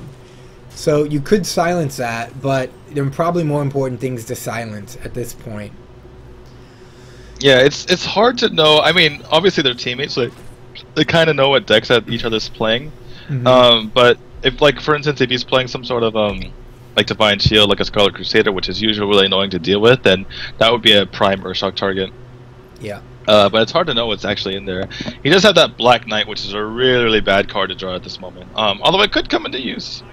As I say, Black Knight's bad card, we see two taunts coming down. But You know, he's going to be a Black few Knight- turns the before he gets... Black- You know, you're not going to get to use it on either of those. By turn 6, those cards are going to be gone. So, Exactly. do you want to Earth Shock now? It might not be the worst. You get to bring out a minion. Looks like another Violet Only- Teacher's coming down. Yeah, I think it's better to just get that Violet Teacher out, because if you do Urshock, then what are you gonna do with the rest of your turn totem? You know. So Yeah. yeah, I think this is the correct play here. Just get another minion on board. I like the And, Violet Teacher. It's a 3/5. It's got some body to it. It can clear small stuff. It's got some good health. I like it. Yeah, it's kind of like, it's an interesting kind of. Ooh, that was a really good knife for Varranis. That's bad for Hosty. That understatement of the century. That knife was just Hosty's just kind of face palming right now, like, Yeah. and he's gonna go for the other knife. He went for 2 more knives, didn't get it though. Okay. You got a That's really Hex, funny. which you really want to save for Doomguard, but in this position, can't really play the Black Knight yet. Can't really play the Azure Drake. Looks like he's considering hexing. What do you hex? The, yeah, I like getting rid of the 1/3. And then... And then kill the Knife Juggler? I guess you would trade with the Knife tricky- Juggler and hex the Direwolf, or vice versa. The tricky thing is that you want to play the Hex first before you... Yeah, okay, he's not going to Hex. But Yeah, yeah, you want to Hex first, but to get out the extra 1/1, but then you can't. So right, it's because like, it would create a taunt. It doesn't work that way. So you don't play down the Flame Tongue here. That's just bad. You don't do it. No. he could. No. He's worried about his health. I know. He's like, it's basically heal for 3. This I is what know. it is. I know. It's not good though. It's a bad situation. Yeah. I mean, it's kind of like damn if you do, damn if you don't. I've been in a situation before. I'm like, just please don't hit my face, please. I don't care. Just kill my Flame Tongue for free. Just, Well, you know what? It's funny. He's gonna just clear the minions, because if you clear the minions that are being buffed by the Flame Tongue Totem with minions that only have 1 health, it doesn't matter. Oh, it does clear the Flame Tongue, in fact. kind of true, but you can just clear the Flame Tongue totem. Yeah. No, totally. And it takes just as much attack power to do that. So. All right. We've got 6 mana here, and we've got a full board, so it's a Lightning Storm or bust. Lava Burst is not it. Like, he might light Lava Burst's face. Lava Burst, His own yeah. face. Lava Burst face, yeah. Or Lava Burst No, your own his face. his own face. Lava Burst your your own own face. face? Just to, you can't deal with it anymore. It's just like. Well, he's So still he hexes alive. Yeah. Still alive. He X is the biggest damage minion on the field, but it's extremely hard for him to come back from this. Looks like, Particularly because he only has 5 mana next turn anyway. yeah. Looks like Nerubian Egg might come down just to add a little BM on Well, he there. can play. Yeah, he can play his whole hand. So Yeah. just I mean, I would just go for face here. Just that healing totem is only a threat to clear out a frog, so who cares? Black Knight the Frog. Make sure you Black Knight before you go. Can't. Doesn't have But the you mana. can't, you only have 5 He doesn't have the mana. mana, man. Oh my god. Come on, man. He's not black knighting any frog. Useless card. Okay. That was well played by Varranis. Nerubian Zulok. Isn't that's what took out Trump, right? That's what took out Trump. Nerubian Zulok is actually, or not Nerubian Zulok, but I said probably Naxxramas Zulok is actually just so good. It's all over the ladder, just killing everything. It's just amazing, and Blizzard might be having to patch something pretty soon here because this deck is super strong. You know, I don't think it's the Nerubian cards that are the problem. I think it's the Zulok that's the problem, to be honest. It's always been a problem. But Zulok has always been, like, decent, but there's some counters that come up. I guess people have to be... Blizzard is counting on the players to come up with counters at the moment. But, yeah, it just makes a Zulok deck, which was good, and now it's just, like, super ridiculous. What's that new card that, like, it's like a 1/4 that makes battle cries cost 2 more? You're going to have to play 2 of those. You're going to have to play 2 wild pyromancers. You're going to have to play a bunch of spells. It's going to be crazy. All right, so we got. Are there many? Are there many battle cries in Zoo? I mean, there's a few. Oh, for sure there are battle cries in Zoo. Yeah, there are battle cries in Zoo. I mean, okay, just looking at Varranis' hand right here, we have the doggy, which is not battle cry. We have the nothing except the sorry, I don't want to like be too combative here, but we like the only Argent thing Squires. You've got Argent Squires. You've got Defenders of Argus. By the way, very quick start here from Varranis. 2 Argent Squires with the Dire Wolf. Yeah. Oh, we have that. We have the Void Terror. That's pretty. Yeah. Card. The Void Terror is one of those little new cards he brought in here. Exactly. Anyway, so we should actually talk about this game. Dark Iron. Just to end it off, Dark Iron Dwarf, Shattered Sun Cleric. Yeah. So Hosty had theoretically a good hand against Zoo with the Hellfire and the Taunt and the Molten Giant, but he can't Hellfire this board because 3 things come back or 3 things stay alive. So it's really it's a really difficult situation. I think I would have rather double Hellfire than do what he did here, which is play the Twilight Drake. I think he's just gonna die. He could play the Molten Giant Taunt right now, so that is decent. Molten Giant Taunt is pretty much the only thing he can do. Yeah, Molten Giant Taunt, and then just throw out the Ancient Watcher so that you can owl the next turn. You could also actually... No, you can't. You could owl next... You could owl. I would owl. Wouldn't you owl the owl now. Wouldn't you owl now? Yeah, that's true. You could owl that the Dire Wolf or the 3/4 or the Divine Shield. You've got your choice of what to owl. The 3/2 Argent Squire. Well, the thing is, like, if they can't get through you... I think the 3/4 maybe, but maybe the 3/2. I think the 3/2 with the Divine Shield is super annoying because the 3/4 comes back as a 2/1, but that 3/2 he just hits you twice for 3. Yeah. So yeah. Okay. So with an 8/8, and if he had enough, if that Molten doesn't get cleared, a Faceless Manip next turn is going to be really painful. Yeah, that's true. That is true. He is going to clear it, as you do. I mean, can he clear? Oh no, 3, 3, 2, 1. He can't clear. He can't clear both though. Right. And no, actually, no. the 4/9 is the bigger taunt. So that's true. Maybe Hosty might be happy about this, that he's clearing the. You're right, because you don't care about the 8 damage here. D2 man, you're earning your pay. You're absolutely right. The 8/8 is nothing compared to the 4/9 because there's nothing in the deck other than Doomguard that the 4/9 takes care of. So this is going to get Faceless next turn. That's a pretty solid turn, and you definitely Faceless and then clear. What would you clear? Oh, now it's a 4/3. Yeah, Varranis with the head. You could play a Sunwalker here. Varranis, yeah, exactly. Varranis with a heads-up play there, knowing essentially that it could get Faceless, but Sunwalker is a very, very nice draw. I assume he's going to play the Sunwalker, clear out the 4/4 with a 4/3. Or he could just clear. Oh, okay. This is how would you trade here? Assume you play the Sunwalker. How would you trade here? Try to keep all your minions alive. So I like doing that with the 2/1. Yeah, maybe the 2/1 into the 1/1. I think that's pretty straightforward because you're going to live otherwise. And I think the way he did it makes sense.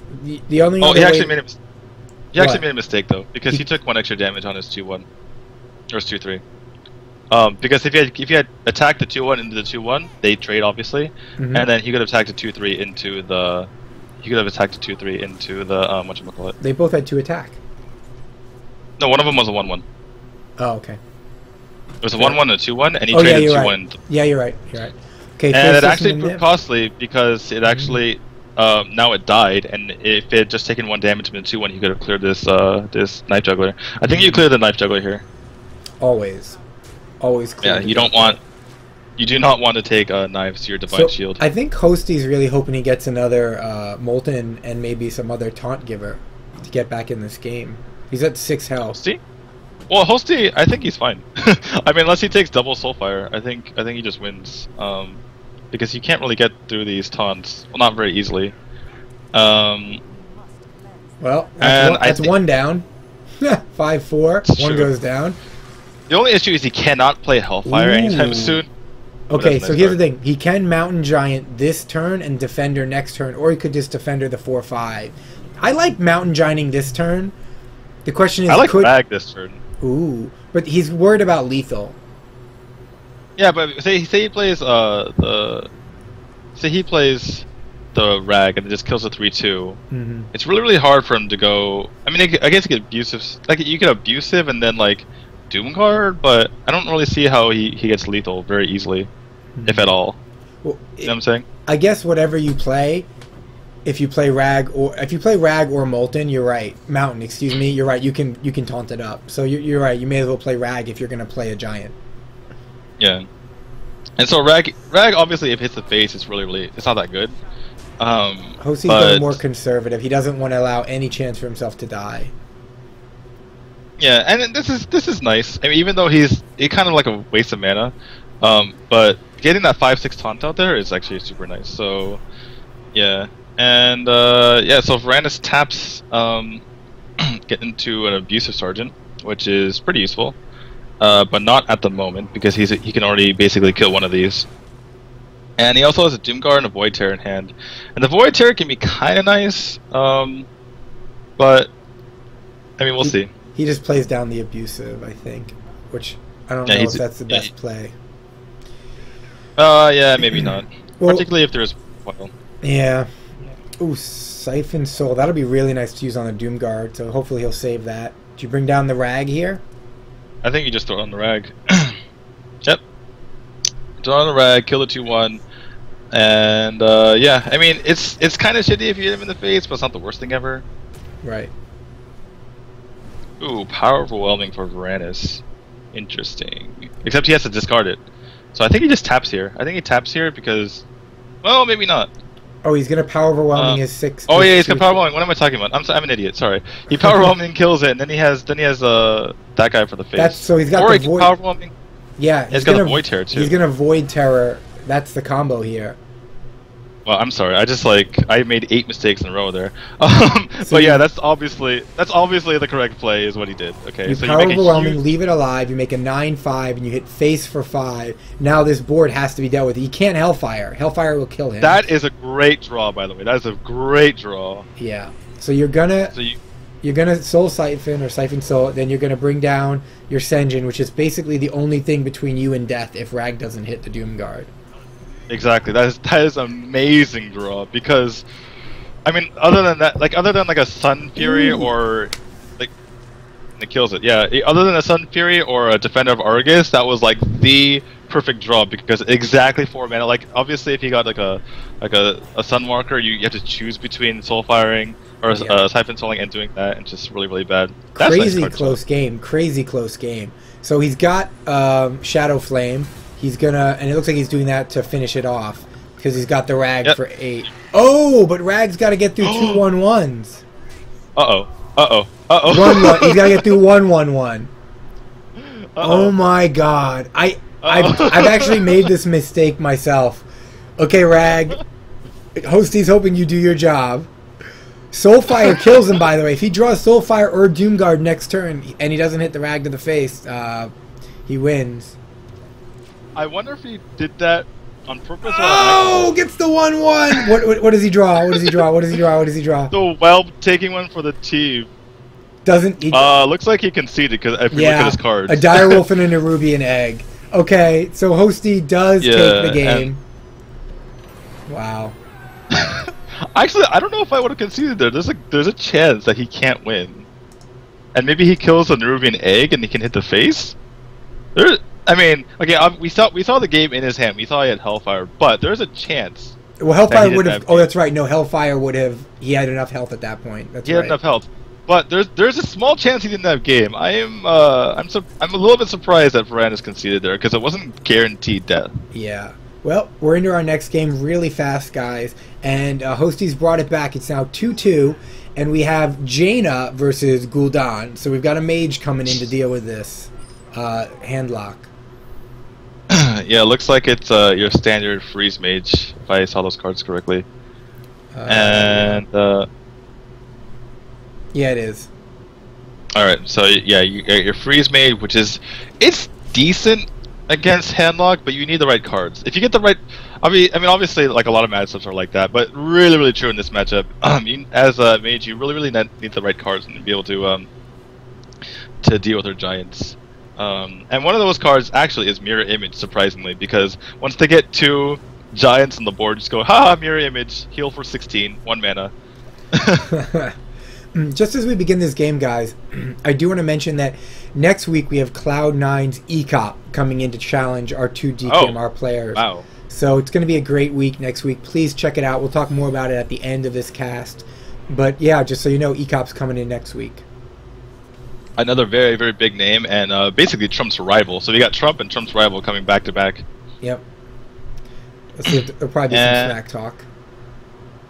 Maybe, yeah. Maybe if ECOP takes the money that Trump was unable to win, there'll be some smack talk. Like, I took your money. Basically. Come get that Trump money. That's actually really ironic considering some of the smack talk that's gone down. Yeah, exactly. I won't delve any deeper into that subject. We'll just get into the games here. So we've got 2 giants here, and it looks like this mage is going to start having to freeze immediately because these giants are really scary. Exactly. This is what I meant by, if you get the right cards, it can be a good matchup for freeze mage. But looking at the board right now, it's pretty tricky. You got 2 giants in the field and no real clean way to deal with it. No, next turn he can Blizzard if he doesn't draw a way to clear the board entirely. But it looks like he's going to take 8 to the face. What would you do here? He looks like he's Ancient Watcher Defendering. Yeah, I like that. Basically make it even harder to kill. He does have that owl in hand, so if you see a Doomsayer coming down, then you can just owl it right away. But he did leave he did leave the Ancient Watcher untaunted because it looks like he might silence it. But you're going to want to silence something that's been frozen to get that extra damage in. So I'm not sure why he didn't taunt that up. I don't know. Maybe you want to help with the extra health in case yeah, I don't know. I think you're going to want to silence one of your minions and go face here, don't you think? Like one of your 9/7s? Yeah, considering he just tapped right now, that you're right. It's a little bit surprising that he didn't just tap last turn rather than put it out on the board. But that's true. I mean, he was thinking that if for some reason Varranis had like the worst hand ever, didn't have any freeze, and he could just win the next turn. And or if he had no freeze but he had an ice block, he could just proc the ice block right away. But yeah, I think maybe playing a little bit more conservatively and tapping there would have been maybe better. Okay, so now we've got another freeze coming down, frosting over to the board, and Blood Mage. You got an Earthen Ring, so okay. Yeah, so yeah, a lot of times you need the Blood Mage in order to finish off a player by using Blood Mage, Frostbolt, Ice Lance combo. But against the handlock, they're typically pretty low in health already, so you really don't really need it. You really don't really need it. Ooh! Burn the Doomsayer! Later, Doomsayer. Wow. That's I think that's game ending. Don't you think? Because he could have just frosted over Doomsayer now that owl's down. I guess he could have Siphon Souled it. Yeah, he could have Siphon Souled it. But So looks like he's just gonna go for the freeze plus the ice block, and he's just gonna hope that he gets enough damage to be able to kill him. But it's a tough situation. wow. And yeah, what I mean. This is tense. Ooh, you love Rag versus a freeze mage. Yeah, right. Yeah, Hosty just slams that Rag down, instant play, doesn't even think about it. It's really funny because as a pro player, you kind of like get used to these kinds of plays. You're looking through your head like, these plays are kind of Rag. Yeah, that's perfect. That is the play. Yeah. So that's what I was waiting for. There it is. Exactly. And is he down to 5 health? Is that correct? Yeah. Yeah. So this game's over. He's gonna Alex Straza down to 15, and he. Oh wait, no, wait. It's not over quite yet. What am I talking about? It could. Yeah, even if he procs the ice block, he could get ice, or it could get frostbolt. What could he get? He's got another ice. He can get fireball. He can draw on the fireball. He can draw on the fireball next turn and win the game. Yeah. So or what he could do is also arcane intellect into 2 ice lanterns. Is another thing he could do. Well, and he has another ice block. What am I talking about? This game is totally not over. Also, he's got a pyroblast, right? But yeah, but it's not going to do 15 damage in 1 turn. No. He fireballs this turn. Doesn't he fireball and ice block this turn, and then next turn pyro?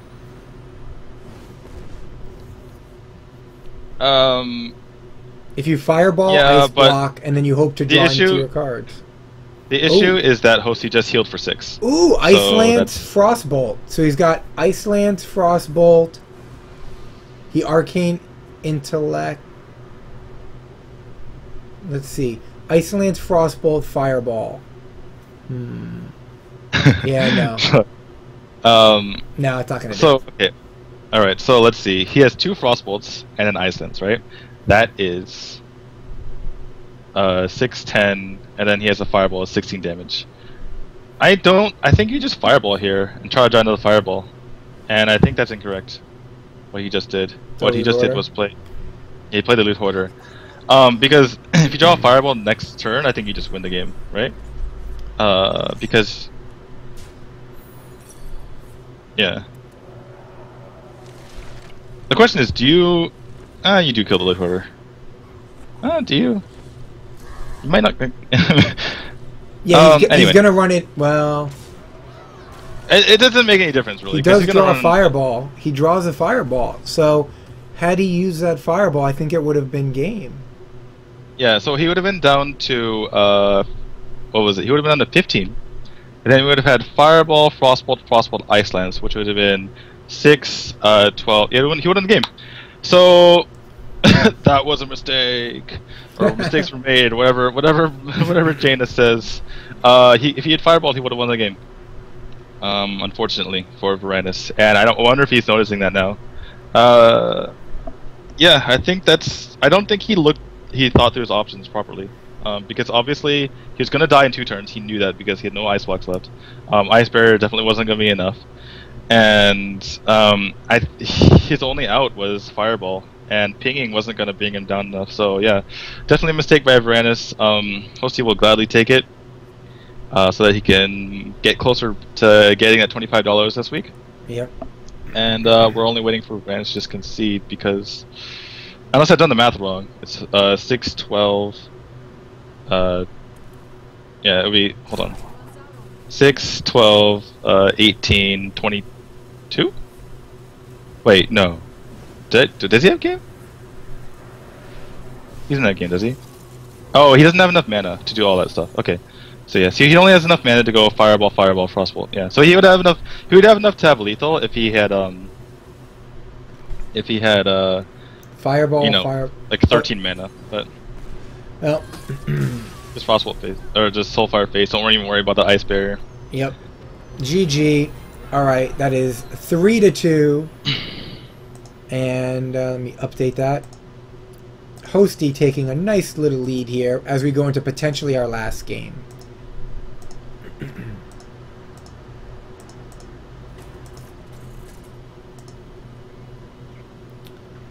Right.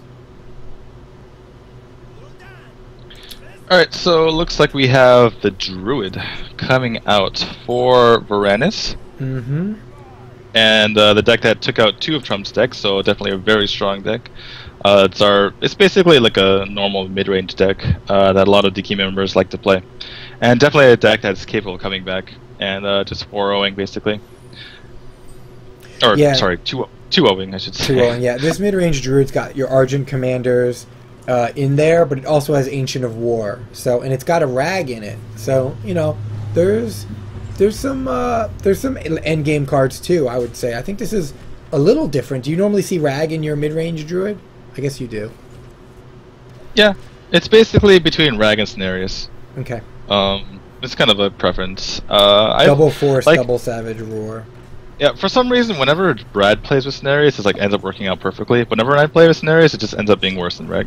So I don't know. Maybe Brad has magical powers, but Brad's the king of the druids, man. Brad is Cenarius. Absolutely. And looking at Varranis' hand, it is fantastic. He has Keeper of the Grove and Big Game Hunter to deal with the 2 main big threats that are going to be coming out of Hosty's hand. And let's see what Hosty Hosty plays here, because if he plays the Twilight Drake, there's a greater chance that Varranis has the Big Game Hunter, has the Keeper of the Grove, but it's basically it trades for, you know, a damage golem, and it actually trades for something rather than just getting killed outright, and then now you have 2 minions on the board to nothing. Yeah. So the Big Game Hunter comes down.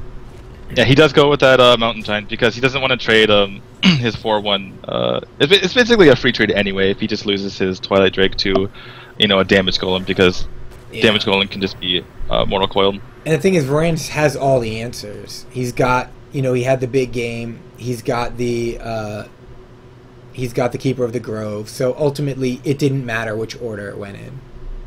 Yeah, and so we do have the Owl to be able to activate this Ancient Watcher, but not a whole lot else. Mm-hmm.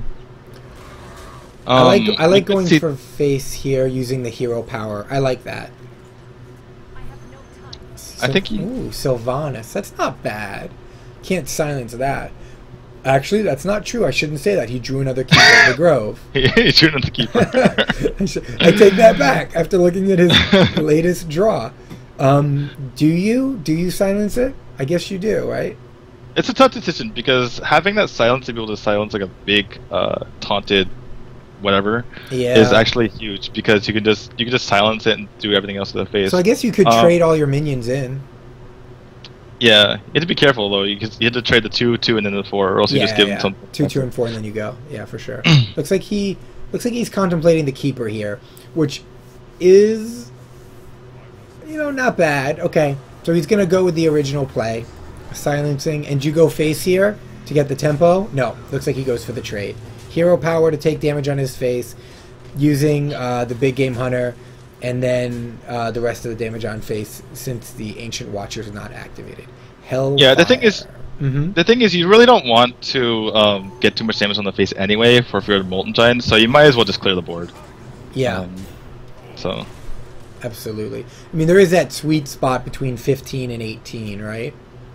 Yeah, but the thing is, like, if you get him too low, if you get him to like 15, then he could tap 13, yeah. Then tap and then get double Molten Giant. So the nice thing about this Druid deck is that you can actually just leave him at 20. You don't even need to do anything beyond that. You can just leave him at 20, and then he's perpetually in like if you just have like a Yeti or anything with 4 damage on the board, he cannot play Molten Giant unless you use like your entire turn to do it, and then the Druid just kills you. And so and more likely than not, when you're at 20, when you leave him at 20, he'll tap to 18 anyway. So yeah, you're right. That's something that we. Sorry. Go. Oh, I just wanted to comment on the play here. So basically, the Hellfire came down, clearing the board. Twilight Drake, and into an Ancient of Lore for some card draw. And he's drawing a Harvest Golem and the Savage Roar. So he doesn't have the 4 Savage combo just yet. He's got 1 part. But it looks like he's got enough in his hand to keep going for a little bit. So go ahead, you can take it from there. Yeah, apart from not having the combo yet, his hand is just like magnificent. And I don't think I agree with attacking the face there. I don't think you need to get him any lower, because you're just gonna kill him anyway. You don't want to do that. What I was gonna say earlier is that basically Christopher and I'll give Kisser the credit here. Like basically just playtesting with these decks, with Handlock versus Druid.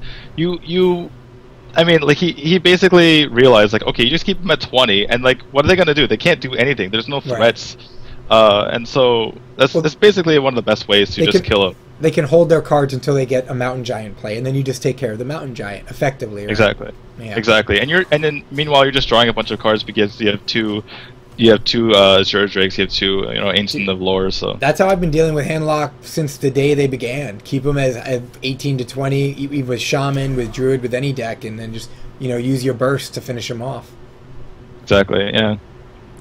And he's using Swipe, which is not bad, and then Innervate into the Savage Roar. Okay. Yeah. Well, I like what he's thinking here. He's thinking, I've gotten rid of one Molten, right? So why don't I just... If I've got him down this low and I've gotten rid of one Molten, if you can't taunt up again, I should be in a good spot. But... Exactly. And he does do the damage to the face. And looking at Hosty's hand, and Varranis can count this too. Basically, this Mountain Giant is going to cost 8 mana, which is a ton. But here you go, Sunwalker. That's a great card, and you can probably taunt that up next turn. I mean, Faceless at next turn potentially. Yeah. Let's see if he goes I for like the Mountain Giant. I like the Mountain Giant here. I really like this play. I mean, I guess if you've used both your silences, so you're not going to get through the 8/8, right? You have to deal with this card. Exactly. And he doesn't have any big game hunter. The thing that he's lacking, obviously, is the Black Knight, but Hosty correctly assuming that he doesn't have the Black Knight in his hand. Is the Black Knight in the deck, actually? This is Varranis' Druid. Yep. No. No, it is not. That's would be an important card at the moment. And so we have so Hosty's hanging in there. He hasn't died yet. That's nice. This is actually a really dangerous play. Both players are below 15, so I mean this is kind of getting really close. Yeah, this is a dangerous play because he could get Siphon Sold and then. Oh no! Oh my God! But you can Molten Faceless Manip your 8/8. I mean, wow! I think Hosty's in 2 turns completely turned this around. Exactly. Do you Faceless your 8/8 or the 5/10? Good question. There's no silences left, right? So yeah, you could do the 5/10 and then Hellfire and then clear his 5/10. You could do that. I think you just Faceless the 5/10 and then you kill the 5/10 with your 8/8 and 2/3. And your 2/3, and you don't use Hellfire. You save Hellfire for the finish. You save Hellfire because you don't want to die to Swipe. I didn't even think about that. Good call. Good call. Yep, I think you're absolutely right. I didn't even think about that. Save Hellfire. So yeah, don't want to die to Swipe. The sad thing about this is that he can't play both his Sunwalker and Faceless. If he had some sort of like coin or something, he would just be like dancing. But he's not going to die next turn. So you play the Faceless and you Sunwalker next turn. Yeah, and he correctly assumes that there's nothing that has more than, I mean, other than a Druid Claw, which is never going to come out in taunt form. Yeah. There's nothing that doesn't die to this Ancient of War. We've got We've got the 4 Savage Roar combo now, though. So is that enough? No, that's enough. Wait, it isn't. Oh, because 4, 5, 6. Yeah. Yep. That's It's Oh, the series is over. We were just. Wait, no, it's not over. France won. Okay, what am I talking about? I need to stop making mistakes. Okay, so the series, guys, the series is not over. The 4 Savage combo though is enough to end the game with the 2 4/4s on board. Well played by Varranis, bringing it back to 3/3. And we're going to a final game, guys. It's all right, D2. I got you back. I got you back. Even better than the series being over. Game 7. Game 7, guys. I'm gonna make this your fault. You need to like stop me before I say anything stupid. Like, Daniel, no. Yeah. No, stop. Be quiet. Be quiet. Just like shot color. No. Series not over yet. I'm cutting his mic. All right. We're at 3/3, and we've got Druid versus Rogue here. And the classic matchup. Yep. The classic mid-range Druid versus Miracle Rogue matchup. Obviously, Miracle Rogue slightly favored, but this fast Druid can can really do a lot, especially if it's wild growth. Unfortunately, it doesn't have wild growth, but yeah, Hosty is very good at Miracle Rogue.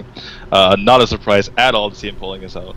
And this is that Miracle Rogue that's got your you got your Earthen Rings, 2 of them, and your one Violet Teacher. So this is that, like, I think, who did we see playing this? Was it DKMR? Was it Brad? Who had that one Violet Teacher in the Miracle Rogue? Christopher. Okay. So... Well, it's become like a DKMR thing. Like, we also had Impact play it in the NCL cloth, but yeah, a lot of DK members like to play that too. And while we were talking about that, Varranis picked up top decked the Innervate to be able to turn 1 Innervate a Yeti, which is one of the most ridiculous plays in the game. Yeah, I mean, it seems like most decks these days have their ridiculous play, and they're all hoping to get it right. You've got your turn 2 Wild Growth, which is strong, but you've got your turn 1 Yeti, which is crazy. So what does the Rogue do to deal with this? Sap is perfect, right? But you don't have it. He could have actually 2 for 2'd as far as card draw goes, and gone with the Dagger, Prep, Eviscerate. He takes 4 damage, but the amount of cards is even. But he's it might be a little bit greedy on his part, because this Earthen Ring might just die, then he just takes even more damage. I mean, might just die to not the Yeti. Is what I mean. Right. To not. Well, it doesn't look like it will though. At least from the hand I'm looking at. Oh wait, Wrath. My bad. Yeah. It's dead. I was wrong. So the Yeti is maintaining its presence, but you can Deadly Poison Eviscerate here. Yeah, that's you can 2 still turns Deadly Poison too late, Eviscerate. right? Yeah, he's taking a lot of damage, but he does have double prep for his Gadgetzan, so that is pretty big. And I think you were right, though. Oh, because he's saving one of the preps for the Gadgetzan. I think maybe the extra 8 damage would have been worth one of the preps, don't you? It's hard to tell. It depends on like what kind of cards he comes up with. Like if he gets Conceal, it's actually like amazing. Okay. But so maybe it was the right play. Okay, we got the Azure Drake drawing into a backstab. Really nice. Do you not backstab this? You got it, right? No? You save it for the Gadgetzan for the continual card draw? he's playing so greedy. Yeah. I love it. The greed is real. Oh my god. So it looks like he might go Gadgetzan, backstab, Cold Blood, and then prep something. Just risk the big Imp Hunter. Yeah, there goes your swipe down. These turns are moving real fast. Gadgetzan, backstab. Gets a Deadly Poison, can't play that. Cold Blood. He really needs his Conceal. Doesn't get it yet. He's gonna prep. He can't Deadly Poison, so if he runs 1 prep, he really doesn't want to use that other... Oh, interesting. Because he's got a second Gadgetzan, he saves the preps. Okay. What do you think about that? Okay. Yeah, that's a nice play, but Varranis just top deck a big Imp Hunter. Yeah, so well, we saw that. I think that was top decked. The streams are a little bit off, so you saw the big Imp Hunter get played out of Varranis' hand. A little bit of a spoiler there, but yeah, it's really shitty for Hosty. Excuse my French. But I mean, he could have used the Druid of the Claw in attack mode and cleared it anyway. That was just a better way to do it. That's a much better way to do it. No, agreed. I'm just saying, what do you think about the difference and saving those preps on this for the second Gadgetzan instead of the first? It's the more safe play because you don't know what you're going to draw into, and now I think it's kind of pay off right now because now you can really go off by going Gadgetzan prep fan here. Ooh, Eviscerate. That's really nice. That is a huge. You got it. What? He's not gonna Eviscerate? Okay, he's gonna. Okay. Backstab first. Yep. Oh, he can't backstab first. What am I saying? The only issue is that actually, is he dead? Because Francis is at 9 mana next turn, and he has combo in hand. Yeah. He needs to heal right now. Yep. He needs to heal right now. He does. And he knows heal. it. Wow, what a turn for a Hosty. Oh my goodness. He clears the Drake without using a Gadgetzan, without using his face, and heals out of combo range. I think right now, as I mean, it's amazing. That was definitely a miracle. I think you bring in the Druid of the Claw into taunt mode, and you into a cat mode, and you clear the 4/4. You get rid of all of his Gadgetzans. Yeah, you just leave him with only 4 cards in hand. You don't let him draw anymore. I think I agree with that. The only problem is, what are you going to do with the rest of your men? You have nothing. Hero power up, and that's that. Yeah, I guess so. Hit him for 3 turns in a row, and hope you're not dead, so you can eventually play. You can Ancient of Lore next turn. You can Drake next turn. I think you save the combo. You're so close. Maybe not. Yeah, I know. I don't know. I know what you're saying. I was just joking, because he could Drew the Claw and then Hero Power the face for the next 3 turns, just eventually get that combo down. By that point, Leroy's coming out for sure. Exactly. That's why it's kind of a joke. It's like it's not gonna work. Oh, he goes face. That is actually. He's gonna go face. He brings in the Drew to the Claw, and he goes face. Look at this. I really like that, actually. Because if he doesn't have game right now, then he has game next turn. But Lily doesn't know that Hosty can heal up to 15 again. So that's an issue. Okay. So, what did he? So he sapped, and then he Blade Flurried, and I believe he's just going to attack. Shadow Step he's going to attack with 3/3. He's going to Shadow Step. Sorry, forgot the name of the card. Shadow Step. He's going to play it again. Yep. Yeah, then gonna play that Van Cleef, or maybe play another ship. He's gonna play a ship first, then he's gonna Van Cleef, then he's gonna Skin Seal, and the game is probably over. Wow. I think you gotta get rid of that Gadgetzan, man. I don't know. I don't like that move. I think that's GG. I think he was dead either way. I think that was the best chance he had. He wouldn't have drawn any of those cards. That is true. That is true. But he wouldn't have had Van Cleef. He wouldn't have had any. You're prolonging the inevitable, basically. Oh, get out of here. Come on. At least he had a shot. Well, GG. The game is over. Hosty takes it down 4-3. An amazing series. 7 games long. I am just like exhausted watching these great games. Yeah, these have been some fantastic games. Hosty is our winner. Guys, don't go anywhere. We're going to have a winner interview with DKMR's Hosty telling us what his thoughts are on the match. And, yeah, so thanks a lot, guys. Stick around for just a moment. We'll have that winner's interview in just a second. Yep, while you setting that up, just want to talk again about that game. Yep. That miracle turn, that one miracle turn that makes people just hate miracles. The Gadgetzan, prep, fan, prep, eviscerate, heal out of range, and just take complete board control. You have a Gadgetzan on the board that it's like really annoying to deal with. And he went from being like about to die to in the driver's seat. Just what a ridiculous turn, and a great play from Hosty. Yeah, it was crazy. It was crazy. I mean, and if you think about it, like that's part of the reason. That's part of the reason why you save those preps, because with preps and Gadgetzan, you can make anything happen. Absolutely. So before we jump into that, we're going to get in the interview right now. But I want to mention next week, guys, we have Cloud9's E-Cop. So check it out. All right, let's get Hosty added to this call. All right, sorry, we're trying to get Hosty in here. Oh my God, what a great day of games. What was it, 3-2 and 4-3? Yeah. All right, anyway, we have him on. We have him on right now. Hosty? Almost. Hello. Hey man, congrats. Thank you. So your teammate defended beating Trump 3-2, which was a really close set. But then you took him out 4-3 in another close set. How are you feeling? Oh man, crazy games. I'm exhausted. Yeah. I'm exhausted casting. Yeah, we're wiped out. These games have been so close, so close. Yeah, all of them. Besides my priest match.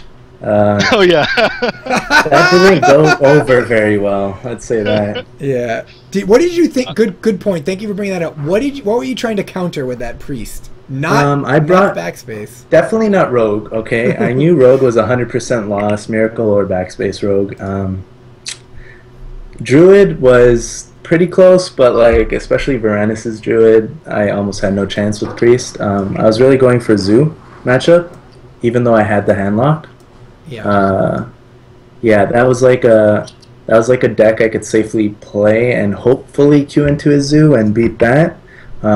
If not, I didn't know his 4th deck, so I was thinking maybe it could be Freeze Mage, and Priest does well against that as well. So it was a 50-50 on being a good matchup, and it was also a safe deck to just, scope out his deck.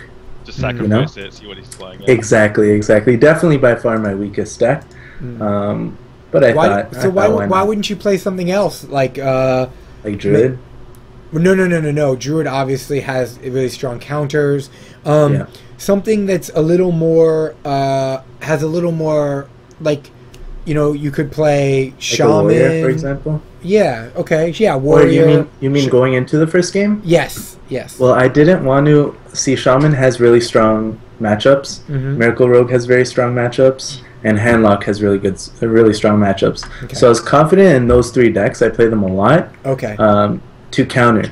Now Priest is like okay against Zoo. It could win. It's okay against possibly his 4th deck was Freeze Mage, but I didn't want to just sacrifice one of my best decks. Okay, got it. You know?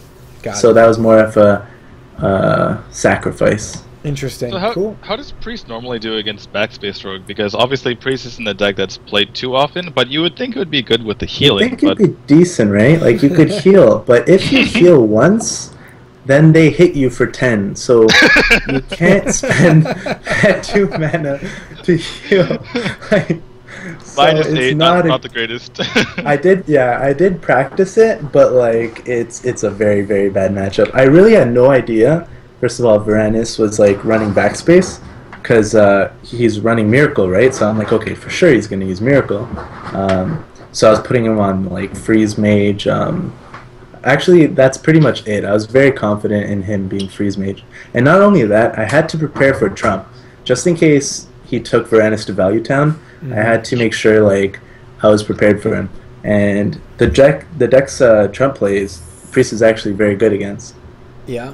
So, and I was like 100% sure Trump was going Zoo first game. So interesting to note, yeah, as you mentioned, Varranis was playing Miracle Rogue in the best of 5, and then switched over to Backspace in the best of 7. So bit of gamesmanship there. Well done. Very tricky. And Trump, we can talk about it now, was playing in the best of 7 would have been Shaman, Rogue, Zoolock, and Paladin. See? Shaman was a possibility. Yeah, so I do think... And Priest is very good. Yeah, I play with Shaman a lot, and Priest is really hard to beat. You can do it, but it's brutal. Yeah, I feel like your deck would have matched up really well versus those decks. So, yeah. Yeah, so I just, I think it was a strong choice, even though it didn't perform this time. I still believe it was a strong choice. So, Brad has been our king of the hill for many, many, many wonderful weeks. And you have you've taken it over.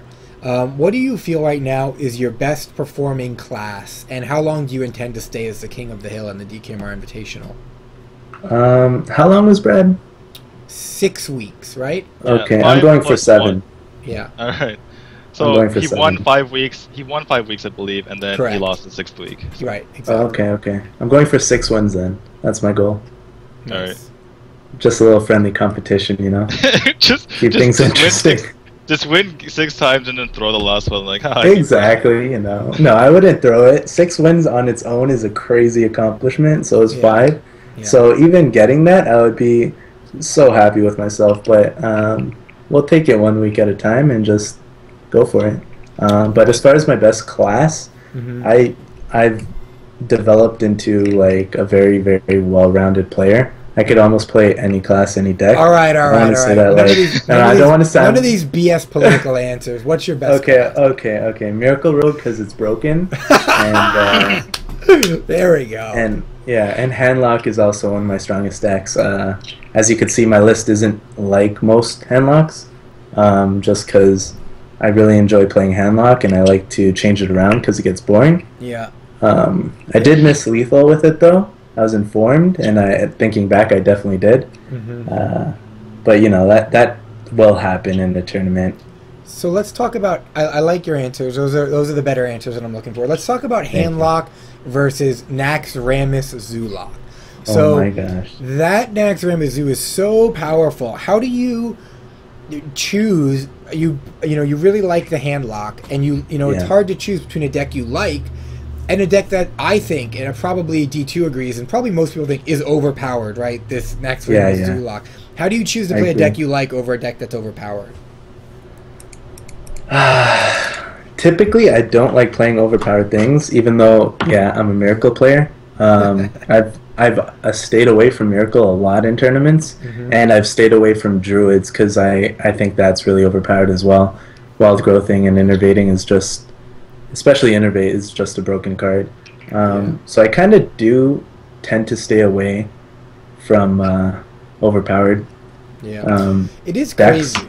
It is crazy. And to Zoo think is about. ridiculous. It was hard not picking Zoo because like I do want to win, but I am confident in my handlock enough to just not play it. How do you feel like the matchup between Handlock and Naxxramas Zoolock is? I think Zoo against Handlock, like my version of Handlock used to be like maybe 70-30. Now I think it's maybe 60-40 or 55. Just because it's those eggs can really hurt you. Yeah. Like you didn't see that game because he actually had a really resilient board at Hellfire, so I chose not to Hellfire. Oh yeah. But say he had a good board that was like Hellfireable, and then he plays like an egg or two eggs. Yeah. It's like, okay, I Hellfire, I have no Soulfires, and then he kills me. Yeah, I mean, so it really punishes you. And I think we're talking about Trump. We're talking about Varranis now. Varranis is right. Or Varranis, yeah. So Varranis's deck here. He said it's got the 2 Nerubian eggs. He's got a Void Terror, so you've got that combo. And he's got the Haunted Creeper. You know, that's a nice little 2-mana, kind of like a Harvest Golem, if you will, in that it overall creates a bunch of minions with a little bit of attack and some health. You know, it seems like with your activators, Defenders of Argus, Shattered Sun Cleric, Abusive Sergeant, am I missing any? Direwolf Alpha. It seems like it's just a deck looking to rampage. What do you think's going to happen with it? Honestly, me and Christopher, we both agree that that egg is overpowered. It's way too good for the mana cost, and it really punishes like classes that rely on AoEing your board. So a Zoo before Nax, like you could AoE it, for example, like Shamans and Freeze Mages, and usually you have, if you do that, you have a chance, right? Especially as a Shaman. Right. Now if you AoE that and you don't have Urshock for either 3/1 Divine Shields, 1/1 Divine Shields that get buffed, or just Harvest Golems, now you have to silence the egg. And then if you AoE without silencing it, you get punished. And that matchup is way worse for Shaman now. Yeah, it is. It's incredibly. What do you think of the deck that Varranis is running with the Creeper, Nerubian, and Void Terror? Do you? It also has Power Overwhelming. And Power right? Overwhelming, yes, one of those. I think it's really, really good. It has strong synergies. Void Terror has synergy with Nerubian Egg. It has synergy with Power Overwhelming. And also with that card on a Zoo board, you could basically trade into things and then just play Void Terror and have a strong creature. And they need Hex or Silence or Siphon or just any hard removal for your 2 Doom Guards. Now plus a Void Walker or Void Terror. Alright, you're Shaman. You picked Shaman to deal with Backspace Rogue, right? Yes. That was, we thought, not controversial, but tricky, because Shaman has no healing. What was your thought process there? Basically, Backspace Rogue is favored against Handlock, it's favored against Miracle, and I had Shaman left. Okay. And Shaman, that's basically process of elimination, right? Yeah. Shaman, I would say, and Backspace does agree with me, that Shaman is favored. Even though it's not very favored, it's still favored if you get Argent Squire, Urshocks, and Wolves early. Those are the most important cards. And I did get Wolves, and I got an Argent Squire early. So that was really important. Yeah. However, as you saw, I was 1 turn away from losing that game. Yeah, you also got the second Wolves, which is nice, after you have Blade Flurry your first one. Yeah. So what how worried were you going into that game, knowing that if you lost that, you might get 4-0'd? I was 4-0'd, yes. Oh god, everything was on the line, because if I did lose that, I'm barely certain I would have gotten 4-0'd. Like, you know? Like, Miracle could win anything. Handlock, I do know how to play that matchup. You're supposed to just play out your units. You can't tap. You have to just play out your units one at a time and not try to get greedy, or else you just die 100%. So some people in chat are asking, some people in chat are saying good choice with the Shaman. I think we agree, considering your other deck choices, and how quickly your Priest got decimated. Also, people in chat are asking, do you stream regularly, and will you be streaming after this? Yes, I do stream regularly. I will be streaming tonight at twitch.tv /iHosty. I'll put it in chat after. I stream regularly. I try to stream every night, but really, really late or early, depending on what your time zone is, 5 a.m. Eastern. So for me, it's very, very I late. put it in chat there, guys. Twitch.tv /iHosty. Take a look, guys. Also, go to DKMR's website. Don'tkickmyrobot.com. You can Google it as well. You can see all the players and when they stream. D2 streams as well, as all these players. So yeah, you really should check that out. All right, so I guess we should go to our last question, or one of our last questions. Or the last thing I want to ask is, what do you think about next week, ECOP? ECOP. Oh man, I heard he's a good guy. I don't know. I don't know much about him, other than what I've seen. But it's controversial, right? Controversial. That's all I'll say. I shouldn't say too much about that. We thought it was interesting that ECOP might be sweeping in to take up that Trump money that he left. Yeah, maybe. That is what ECOP would do. That's kind of we need to keep ourselves neutral between the two parties. We need to just make sure that we beat both of them, right? So then no one's taking anyone's money. Right. I agree. Right. Well, regardless, the goal is good games, and there were great games tonight. Both series went down to the final match, close games. It was really fun to have Trump on, and yeah, thank Trump again for coming on. Thank you so much, Hosty, for defending not defending the title or the money, but defending your position and taking out Varranis. Varranis effectively for defending the money because he prevented Trump from playing against Hosty. And all of those guys watching, everyone out there, thank you. We do this every week on Thursday at 6 p.m. PST, 9 p.m. EST. Thank you guys all for coming out. ECOP is next week, and let's do some shout-outs for Hosty and then D2. Shout-outs? I'd actually like to shout out Backspace. He's been helping me lately. Obviously, shout out to Team DKMR and all our sponsors. Yeah. Okay. D2, you want to give us a shout out and maybe list off those sponsors? Yeah, sure. We're sponsored by, you can see on the left there, or on the right, my left, Hearth 2P, Waypoint, Hearthstats Gunner, Hearthstone Players, Make Me a Dragon, I Hearth You. Just going, we mentioned it before, but R2P, a lot of articles, good stuff there. Waypoint, make more money for your gaming site. Hearthstats, keep track of your decks. Gunner, great eyewear. Hearthstone Players, great articles there. Make Me a Dragon, make yourself a dragon. iHearthU.com, very good site, nice, good podcast, and our meta report. Also want to shout out to all the players in our team. To you, Hosty, Brad, Christopher, White Powder, Varranis today, our leader Poach, and I don't think I'm forgetting anything, am I think you got it. I don't think you are. Next week I gotta bring my shout-out game. Oh my god, you embarrassed me, too.